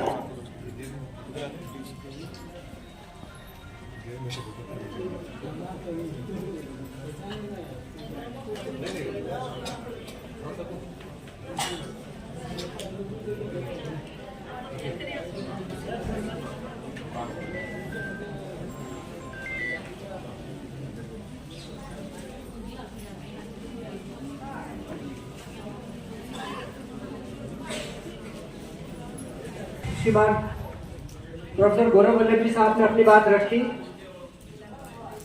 और जो मुद्दे हम सब ने अपनी ओर से जो लिखे थे, जो मांगे रखी थी, उसके ऊपर आपने यह आश्वासन दिया है कि जो उनकी सोच भी ये है और उनकी पार्टी की भी सोच है कि वे जो गरीब, वंचित, शोषित, पीड़ित जो वर्ग है उस वर्ग के साथ खड़े हैं और जो भूमाफिया हैं और पर्यावरण को जो नुकसान पहुंचाने वाले लोग हैं, उन्होंने कहा है कि हम जरूर उनके खिलाफ कार्रवाई करेंगे और पर्यावरण को संरक्षित रखेंगे। तो गौरव वल्लभ जी का बहुत बहुत धन्यवाद। एक बार तालियों से हम उनका धन्यवाद अदा करेंगे। धन्यवाद सर। प्रोफेसर गौरव वल्लभ जी हमारे बीच में आए, अपने व्यस्त समय में से समय निकालकर, हम उनके आभारी हैं और हम चाहेंगे कि आपने जो हमारी बात सुनी है, आप जरूर आगे हमारे इन मुद्दों के ऊपर बात रखेंगे। धन्यवाद। आज ही ये जंगल जमीन वाले मुद्दे, मजदूरों के मुद्दे, बच्चों के मुद्दे, जिलों के मुद्दे, पहले भी आप इस मीटिंग को अटेंड कर चुके हैं और क्या कुछ कांग्रेस सरकार इसमें परिवर्तन या नया? जंगल जमीन जन आंदोलन ने ये मीटिंग रखी थी और इस मीटिंग में हमने एक बात की प्रतिबद्धता दोहराई है कि जमीन पर, जल पर और जमीन पर और जंगल पर सबसे पहला अधिकार वहाँ रहने वाले लोगों का। और जिस तरह से लोगों ने पिछले 20 साल में हमारे जंगलों को खोखला किया, हमारे पहाड़ों में गलत तरीके से माइनिंग हो रही है, हमारे झीलों की क्या हालत बनाई है उन्होंने, उनको मैंने आज इस मंच से चेताया कि अब आपके अच्छे दिन खत्म हो चुके हैं। अब पहला अधिकार जमीन पर यहाँ के रहने वाले लोगों का होगा। आप उनको दबाव डाल के, बहला फुसला के उन जमीनों को हथिया के वहाँ पे रिसोर्ट बनाने का ख्वाब छोड़ दीजिए, क्योंकि 20 साल तक आपने ये कर लिया है। आपके अच्छे दिन अब खत्म हो चुके हैं। अब कांग्रेस पार्टी का यहाँ पर उदयपुर में विधायक चुनकर आ रहा है और वो ये सब काम बंद करवाएगा। तो आप देख सकते हैं कि कांग्रेस प्रत्याशी गौरव वल्लभ जी ने क्या कुछ यहाँ पर कहा है और सीधा सीधा भू माफियाओं को चेताया है। मेरा जो इतिहास है वो झूठ बोलने की ट्रेनिंग से नहीं हुआ। मैं शिक्षक और टीचर कितना भी खराब पढ़ा सकता है, झूठ नहीं बोल सकता। उदयपुर की जनता गौरव वल्लभ जी लगातार जनसंवाद सभी से कर रहे हैं, लोगों से मिल रहे हैं, बातचीत हो रही है। उदयपुर के अभी एमएलए जो आज इन्होंने बातें कही है, मैं उदयपुर की जनता की तरफ से ये कहना चाहता हूँ कि इन बातों पे वास्तव में कायम रहे तो ठीक है। बाकी नेता आते हैं और बड़े बड़े आश्वासन देकर चले जाते हैं। जय हिंद।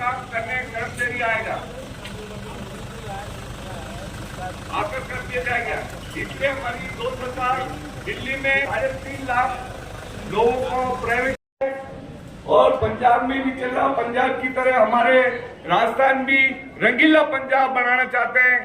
सभी मतदाता को हमारा हाथ जोड़ के है कि झाड़ू पे बटन दे के हमको विजय बनावे और यही हमारी कामना है। जय हिंद, जय भारत। धन्यवाद हीरेलाल जी पारगी। हमारे बीच में भारतीय जनता पार्टी के उम्मीदवार श्रीमान ताराचंद जी के प्रतिनिधि के रूप में शहर उपाध्यक्ष, बीजेपी के शहर उपाध्यक्ष श्रीमान राम कृपा जी हमारे बीच में उपस्थित हैं। मैं उनसे आग्रह करूंगा कि वे ताराचंद जी के प्रतिनिधि के रूप में आए हैं, तो जो मांग पत्र है आपने हमारा सुना है, आपको हमने दिया भी है, उसके ऊपर आप फोकस करें और उन मुद्दों के ऊपर, उन मांगों पे आपकी पार्टी। मंच पे उपस्थित जनसंवाद कार्यक्रम के हमारे आयोजक मंडल के आदरणीय रमेश जी नंदवाड़ा साहब, आदरणीय मन्नाराम जी ढाकी साहब, अरुण जी व्यास साहब, आदरणीय हिम्मत जी सेठ साहब, उपस्थित सभी माताओं बहनों साथियों, ये चुनाव का समय है। कई गारंटियां आएगी और कई गारंटियां चली जाएगी। गारंटियों का क्या हश्र होता है इस बात की आपको लोगों को बहुत अच्छी जानकारी है। एक गारंटी पिछले चुनाव में एक बहुत बड़े नेताजी ने दी थी। उन्होंने कहा कि मैं 1 से लेकर 10 तक गिनूंगा और सभी किसानों के कर्जे माफ हो जाएंगे। मैं आप लोगों से पूछना चाहता हूं, किसी किसान का कर्जा माफ हुआ क्या? 5 साल का समय चला गया। उनसे पूछो कि जो गारंटियां गिना रहे हैं, उनसे ये पूछने का प्रयास करें कि पहले वाली गारंटी का क्या असर हुआ, क्या आने वाली गारंटियों का भी यही असर होने वाला है क्या? मैं उदयपुर में पैदा हुआ, उदयपुर की गलियों में हम खेले और उदयपुर के लोगों को हमारी अच्छी तरह से समझ है। हम उदयपुर के लोगों को अच्छी तरह से जानते हैं, पहचानते हैं। उदयपुर के लोगों की क्या समस्या है, वो समस्या किसी को बताने की आवश्यकता नहीं है। उदयपुर में मैं आप पे कमेंट नहीं कर रहा सर। मैं अपनी बात को एक बार समाप्त कर लूं, उसके बाद में अगर आप में से असंतुष्ट होंगे तो निश्चित रूप से आपकी बात को मैं संतुष्ट करने का प्रयास करूंगा।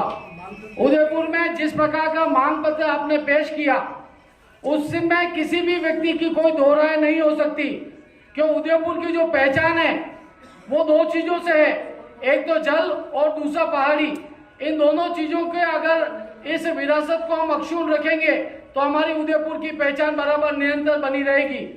हम सब लोगों को मिलकर इस बात की मांग सरकार से करनी चाहिए कि जिस प्रकार से देहरादून, जिस प्रकार से वहां पर मैक्लोडगंज हिमाचल प्रदेश में, जिस प्रकार से शिमला, इन जगहों को पहाड़ी होने के नाते जिस प्रकार से संरक्षित किया गया, इस प्रकार से उदयपुर के संरक्षण करने की आवश्यकता है। उदयपुर की पहाड़ियों को इस प्रकार से बचाने की आवश्यकता है। उदयपुर के बड़े बड़े नेता, अभी जो थोड़ी देर पहले बोल रहे थे, उनके बहुत बड़े नेता, नाम नहीं लेना चाहता, आप लोग पता करना, और बहुत बड़ी झील है उदय सागर की, उसमें एक 7 स्टार होटल बनी है, वो 7 स्टार होटल पिछले 5 साल में बनकर और वो लोग वहां पर आनंद ले रहे हैं और यहाँ पर आके वो जल संरक्षण की बात करते हैं। उदयपुर का वाटर स्ट्रक्चर हमको समझने की आवश्यकता है। उदयपुर में जिस प्रकार से देवास का पानी आया और जिस प्रकार से अकोला के बांध से यहाँ पर पानी आया, ईश्वर की अपूर्व कृपा रही कि हमारे यहाँ पर झीलें पिछले कुछ लंबे समय से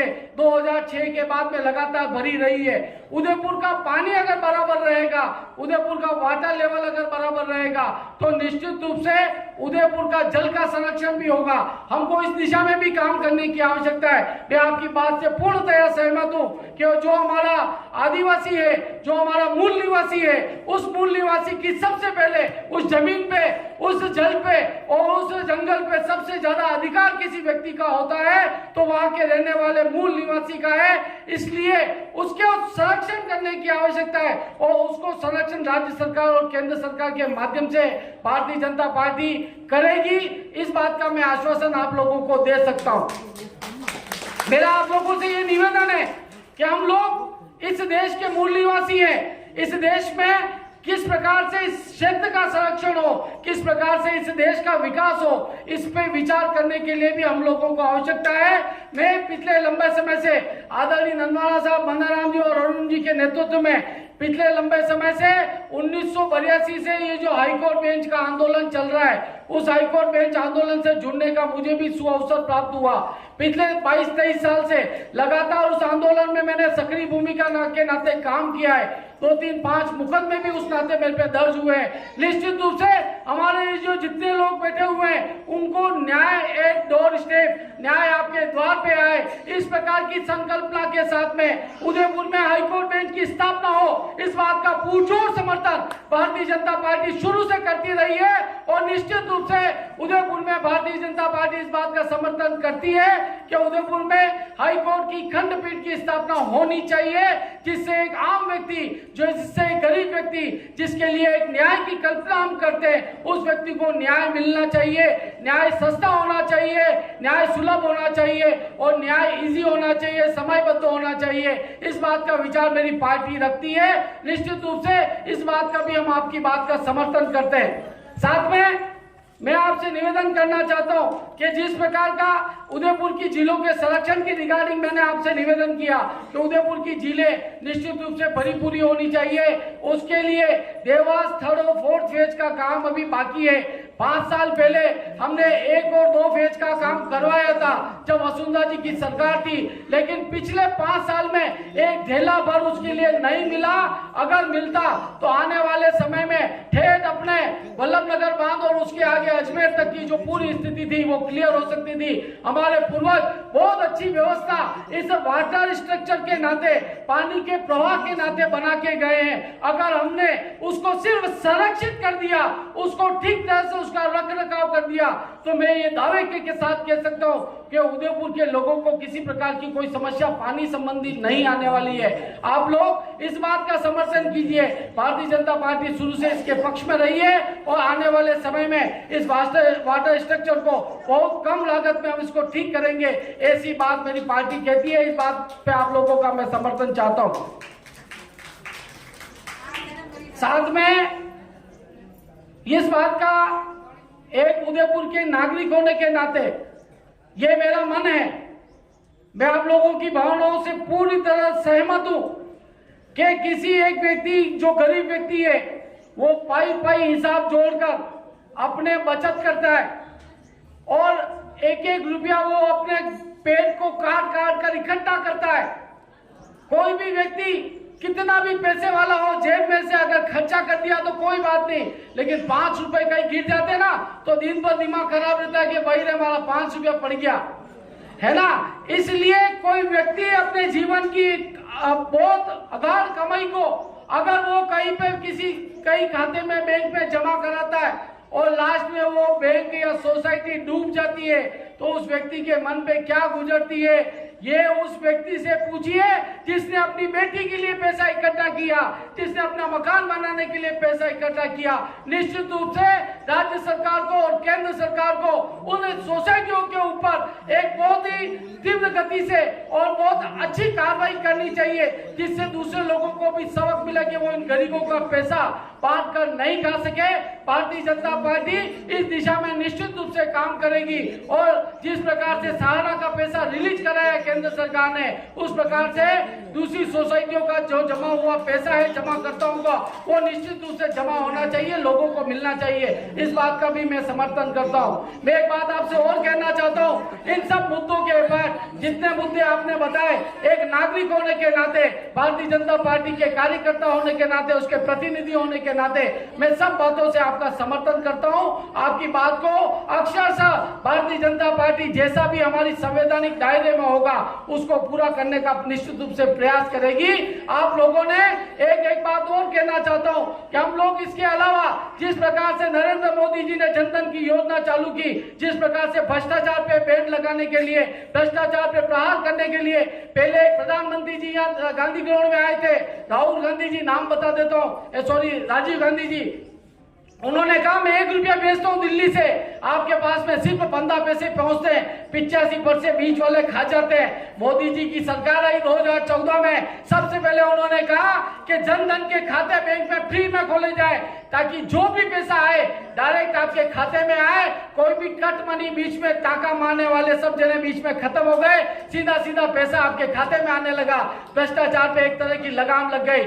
माताएं बहनें चूल्हा फूक फूक के अपने जीव को जलाती थी, अपने कलेजे को जलाती थी, अपने हाथों को जलाती थी, उनके लिए उज्ज्वला योजना की व्यवस्था की, आपके लिए घर में टंकियों और गैस के चूल्हे की व्यवस्था की, आप उसमें खाना बनाइए, आपके लिए बढ़िया व्यवस्था कर दी। आपके माता बहनें शाम होने का इंतजार करती थी, रात का अंधेरा होगा, नाली ढूंढेंगे और कहीं ना कोई गाड़ी वाला आ जाएगा तो फिर फ्रेश होते हुए तकलीफ आती है, दूसरे लोग देखते हैं, अच्छा नहीं लगता है, उनके लिए गांव घर में शौचालय की व्यवस्था कराई। आपके लिए टापरे बने हुए थे, वो हर साल केलू फूट जाते थे, उन केलू के लिए परमानेंट मकान हो, उसके लिए प्रधानमंत्री आवास की व्यवस्था कराई। इस प्रकार भारतीय जनता पार्टी की सरकार ने, केंद्र की सरकार ने गरीब लोगों के लिए पहली बार सोचा, उसके लिए विचार किया। निश्चित रूप से आने वाले समय में राज्य में जब हमारी सरकार होगी और केंद्र में भी हमारी सरकार होगी, दो पहिए एक साथ चलेंगे, विकास की गति बहुत तीव्र गति से होगी। यहाँ पर भारतीय जनता पार्टी के प्रत्याशी ताराचंद जी जैन के समर्थन में मैं आया हूँ। आप सब लोग उनका दिल खोलकर समर्थन कीजिए। आपकी इन गारंटियों की गारंटी मैं लेता हूँ, गारंटी देने की आवश्यकता नहीं है, सब मेरे अग्रज बैठे हुए हैं। इन अग्रजों के आदेशानुसार जिस प्रकार भी उदयपुर का विकास, हम सबका सोच है उदयपुर का विकास अच्छे से होगा, इस बात का चिंतन करके हम उदयपुर का विकास करेंगे। आपने मुझे बुलाया, बोलने का अवसर दिया, बहुत बहुत धन्यवाद। जय भारत, जय। बीजेपी के प्रत्याशी, उदयपुर शहर के प्रत्याशी ताराचंद जी के प्रतिनिधि राम कृपा जी और बीजेपी के वरिष्ठ कार्यकर्ता राम कृपा जी ने अपनी बात रखी, उनका बहुत बहुत धन्यवाद।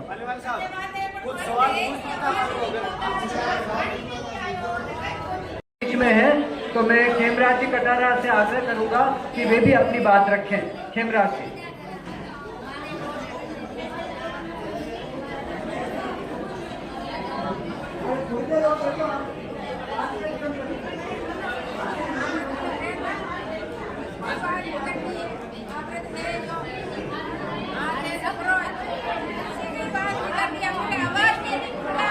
अच्छा, एक नारा बोलेंगे,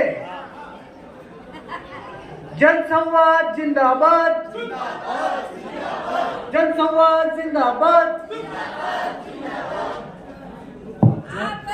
झूठ बोलना जुमलेबाजी बंद करो, झूठ बोलना जुमलेबाजी बंद करो। पार्टी वाले बोले। हाँ, आज का कार्यक्रम के उपलक्ष्य में जन संवाद का कार्यक्रम जनप्रतिनिधि 2023 का विधानसभा चुनाव होने जा रहा है। मैं उस विधानसभा का मैं बहुजन समाज पार्टी का प्रत्याशी उदयपुर ग्रामीण से चुनाव लड़ रहा हूँ और इसी के साथ में मैं आज का जो संवाद जो है वो सामने लिखा है, ग्रामीण की मांग पत्र और शहरी की मांग पत्र, कई साथी ने बताया है। तो मैं भी मेरी ग्रामीण क्षेत्र और ट्राइबल क्षेत्र में रहने वाले लोगों के लिए जो भी सरकार द्वारा जो संविधान निर्माता ने जो संविधान बनाया था 1950 में 26 जून को लागू हुआ, आज 75 साल होने के बावजूद भी गरीब जनता का विकास नहीं हो पाया। जब 1991 और 92 में जंगल जमीन का जो मामला जबरदस्ती लोगों ने और विभाग ने हमारे खेत में ही खाड़ा खोदा था, तो मैंने उसको रोकने का प्रयास किया था कि गांव के लोग भी उधर तरफ मुड़ गए थे। फिर मैंने आपके बीच में साहब वकील साहब से बैठे हैं, हम 50 साल से शामिल में हैं, हम सभी हमारा ग्रुप है, तो हमने आपसे निवेदन किया सर जी, आपके संविधान कानून में आपका एक में लिखा हुआ धारा है क्या? तो मैंने आपसे निकलवाया, मेरी जो बात 1980 का कब्जा सरकार उसको हटाई नहीं जाएगा, तो उसी कानून पर हमने जंगल जमीन बढ़ाकर पूरे राजस्थान में 35 साल से हम लड़ रहे हैं, लेकिन अभी तक इस मंच के द्वारा वकील साहब ने फरमाया कि अभी तक तो सरकार ने जो कानून बनाया ऊपर से आता है और गांव तक आता है, फिर देखकर लोग ये जमीन ले लेंगे नुंगरा। ये जमीन नुंगरा रह गया, आदिवासी है, लेकिन लेता कौन है? अमीर लोग लेता है क्या? अमीर लोग ये सारम करते हैं, उनके पास बहुत सारा पैसा है, गरीब के लिए, गरीब को तो आगे रखा, लेकिन ये सारम कौन करता है? जो पढ़ा लिखा पैसा वाला आदमी वो ये सारम करता है। तो मैं आपसे निवेदन करता हूं कि जो संविधान निर्माता बाबा साहब अम्बेडकर ने जो देश का पहला संविधान जो बनाया था, वो देश का आम नागरिक के लिए बनाया था, लेकिन वो आम नागरिक के बीच में जो पढ़ा लिखा लोग उनके पास पहुंचा है, जो अशिक्षित लोग उनके पास नहीं पहुंच पाए आज तारीख तक। मैं इसी संविधान निर्माता जो संविधान ने पहुंचा है, मैं बसपा से चुनाव लड़कर इस मंच के द्वारा जो काम मैं सीखा हूँ, प्राकृतिक संसाधन आंदोलन से मैं काफी बात सीख चुका हूँ। यदि यह भारत आरोग्य देश बनने जा रहा है, इसको रोकने का अपने सबको एक जंगल जमीन का अभियान चलाए, इसके समय मंच को अभिनंदन करता हूं कि अपन को इसको गांव स्तर पर ले जाना पड़ेगा। यहाँ तय करके उसको गांव स्तर पर नहीं ले जाएंगे तो लोग वो क्या समझ पाएंगे? नहीं समझ पाएंगे। तो ये अभियान के रूप में जो पर्यावरण जो बीमारी फैला रहा है, जो गंदी वातावरण, इसको अपनों से नहीं होगा, इधर गांव स्तर पर ले जाकर उनको पढ़े लिखे लोग नहीं, वो क्या समझते? आरोग्य भारत है, निरोग भारत है। तो इसको एक जनआंदोलन को तरफ खड़ा करके इधर ले जाना होगा, तो सभी अपने देश में इस पर्यावरण अशुद्ध को बचा सकते हैं, वरना नहीं बचा सकते। जंगल तो कटने वाला है, सब कट चुका है, 35 में जंगल सारा नष्ट हो जाएगा, इसकी जिम्मेदारी कौन लेगी? इस आम जनता को लेना पड़ेगा। यहाँ मन से बात करने से वो निरोग नहीं होंगे वो, तो इसका जिम्मेदारी आप गांव में लोग जो निवास कर रहे हैं उसके तक गांव ढाणी पर इसको पहुंचाना पड़ेगा। तो मेरी बात यहीं तक समाप्त करूं। मुझे आपने तरफ से मेरे को मौका दिया बोलने के लिए, सबको धन्यवाद।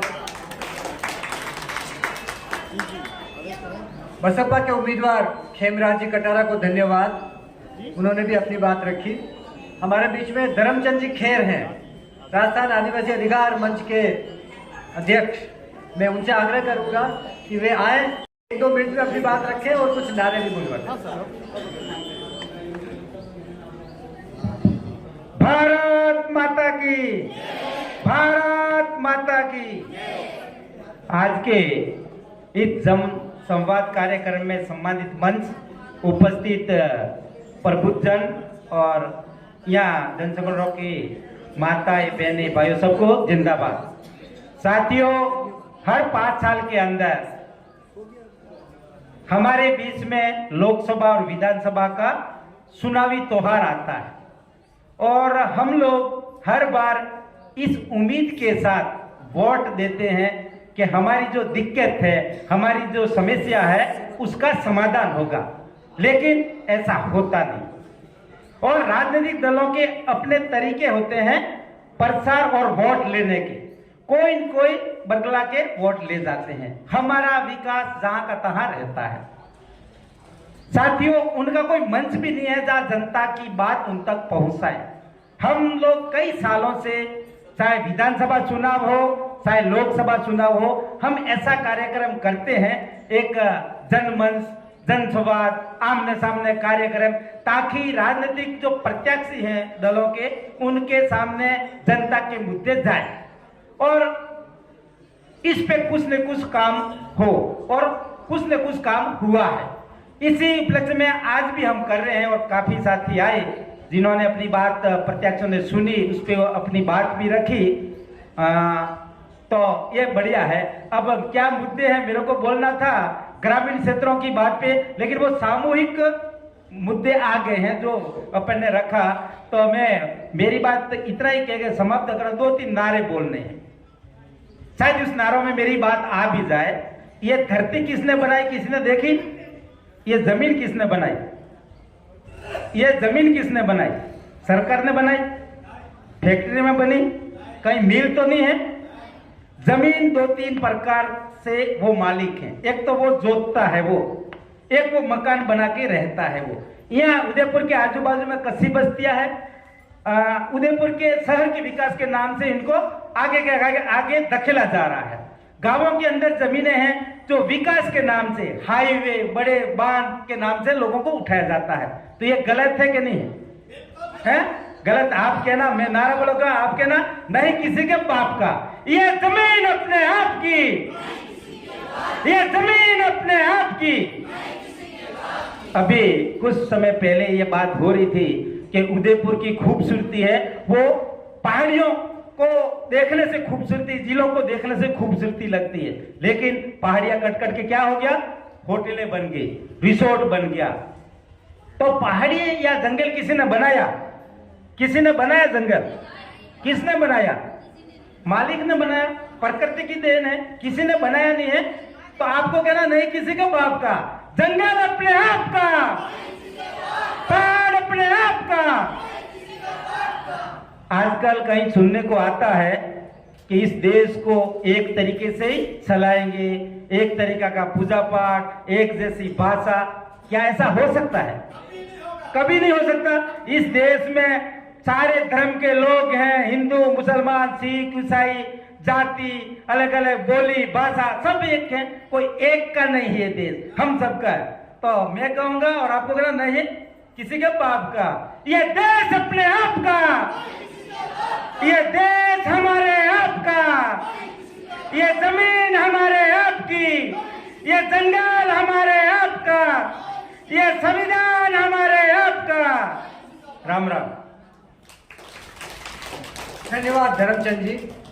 हम अब कार्यक्रम के अंतिम चरण में हैं और काफी बातें आ गई है, मांग सारी हमने रख दी है और प्रत्याशियों ने भी अपनी बात रखी है।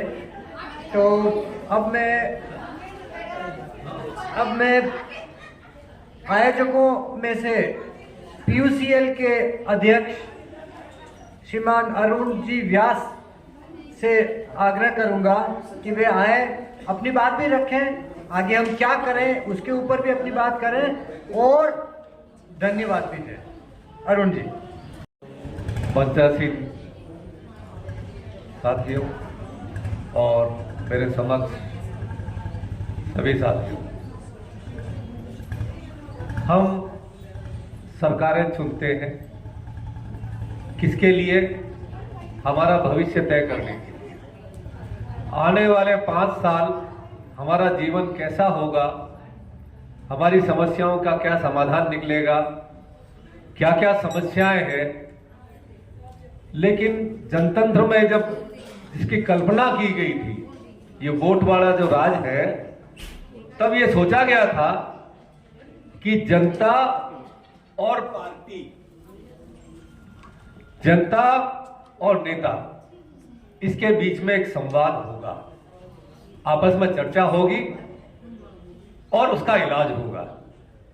लेकिन धीरे धीरे ये बड़े बड़े घरों में बड़े बड़े पूंजी के आधार पर बड़े बड़े उम्मीदवार आ गए। आजकल बात ये हो गई, भाई आप हॉस्पिटल जाते हो कि नहीं जाते हो? वहां मरीज से पूछ के इलाज होता है या बिना पूछे इलाज होता है? आजकल डॉक्टर बिना पूछे इलाज कर रहे हैं, आपकी बीमारी नहीं पूछते। उनको लगता है कि यह बीमारी है देश में तो उसका इलाज कर देते हैं, आपको कोई नहीं पूछ रहा। जब तक बीमार से आप नहीं पूछोगे कि तकलीफ क्या है, तब तक इलाज सही होगा नहीं।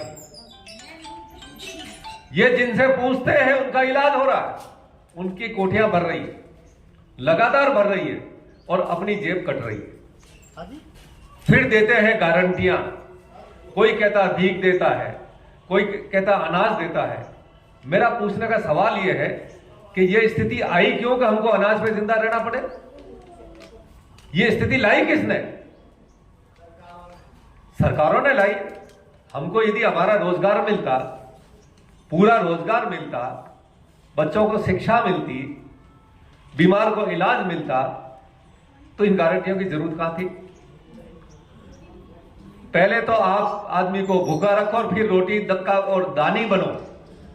ये सवाल जब हम गांव में नहीं करेंगे, अपने घरों में मोहल्लों में नहीं करेंगे, तो आज नहीं हमेशा स्थिति यही रहेगी कि हमको किसी न किसी हर चुनाव में कोई कहेगा मैं ये दूंगा, कोई कहेगा मैं ये दूंगा, इसी पे निर्भर रहना पड़ेगा और धीरे धीरे हमको भिखमंगे बनाया जाए।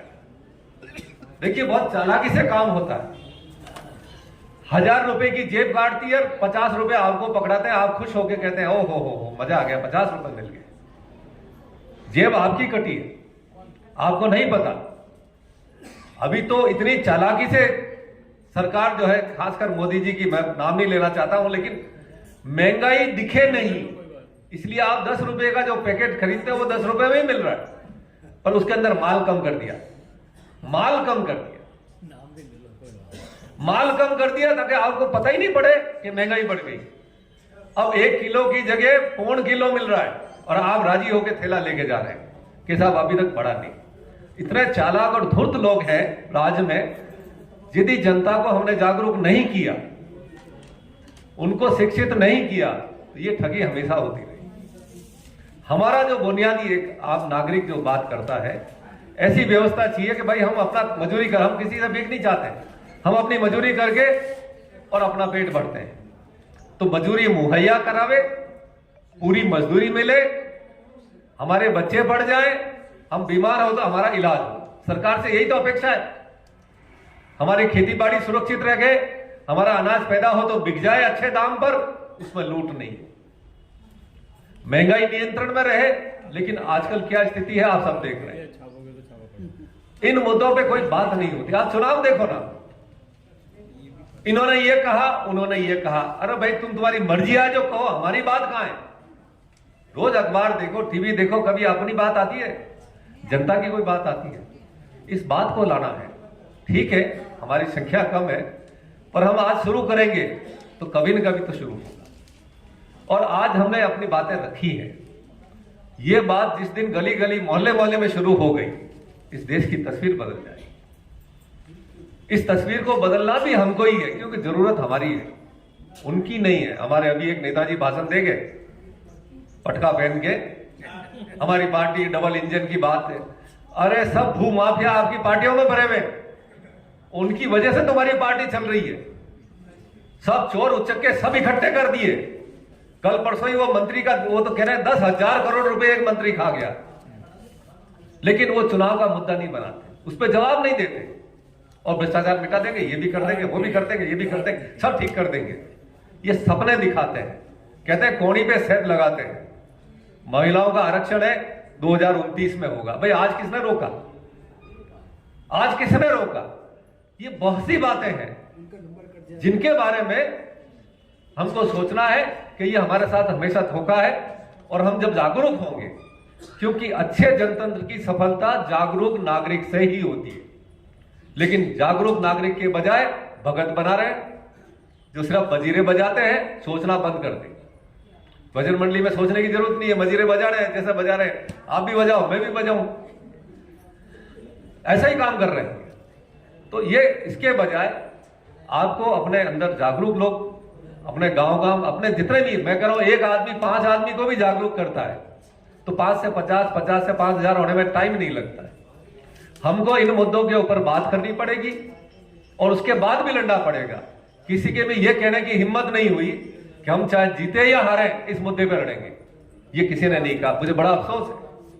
उनको कहना चाहिए कि सिर्फ चुनाव के लिए तो मुद्दे की बात है, हार जाएंगे तो अपने काम धंधे पे लग जाएंगे। ये ऐसा ही नेता आते हैं। हिम्मत जी ने कहा ना कि जिनको एमएलए का पता नहीं कि एमएलए होता क्या है, वो एमएलए का चुनाव लड़ने जा रहे हैं। आप क्या सोच रहे हो? ज्यादा बुद्धि वाले नहीं है बहुत से लोग, लेकिन पार्टी ने खड़ा कर दिया, खड़े हो गए। जागरूकता जब आप जानते ही नहीं हो, जिस पद के बारे में बात करोगे तो देश दुनिया की पॉलिसी, उनकी तकलीफों के बारे में कैसे जानोगे? आप सबकी घोषणाएं करते रहो, जैसे ऊपर से आया नीचे परोस देते हैं। तो ये जब तक जनतंत्र की सफलता तभी है जब जनता जागरूक हो, और यही पहला बात है। आप सब पता है, इसके लिए बहुत बहुत आभार, धन्यवाद। एक अपील है, ये जो कार्यक्रम आज किया है कि इसका आयोजन में माइक, बिछाव, स्टेज, बैनर, टाइपिंग आदि का खर्च करना होता है। खर्च पर हम सामूहिक रूप से वहन करते हैं। अतः आप सबसे निवेदन है कि पूर्व की भांति इस बार भी जिसकी भी जितनी क्षमता हो वो अपना आर्थिक सहयोग प्रदान करें, क्योंकि ये देखिए, ये किसी के द्वारा बनाया हुआ नहीं है। आरडी व्यास साहब जो भी है, जिसकी भी जो क्षमता है वो इस खर्च को हम ही उठाएंगे। ये हमारा ही कार्यक्रम है, किसी बाहर के आदमी का नहीं है। हमारे कार्यक्रम को, और मैं कह रहा हूं हमारी परंपरा रही है कि हम देवरे भी जाते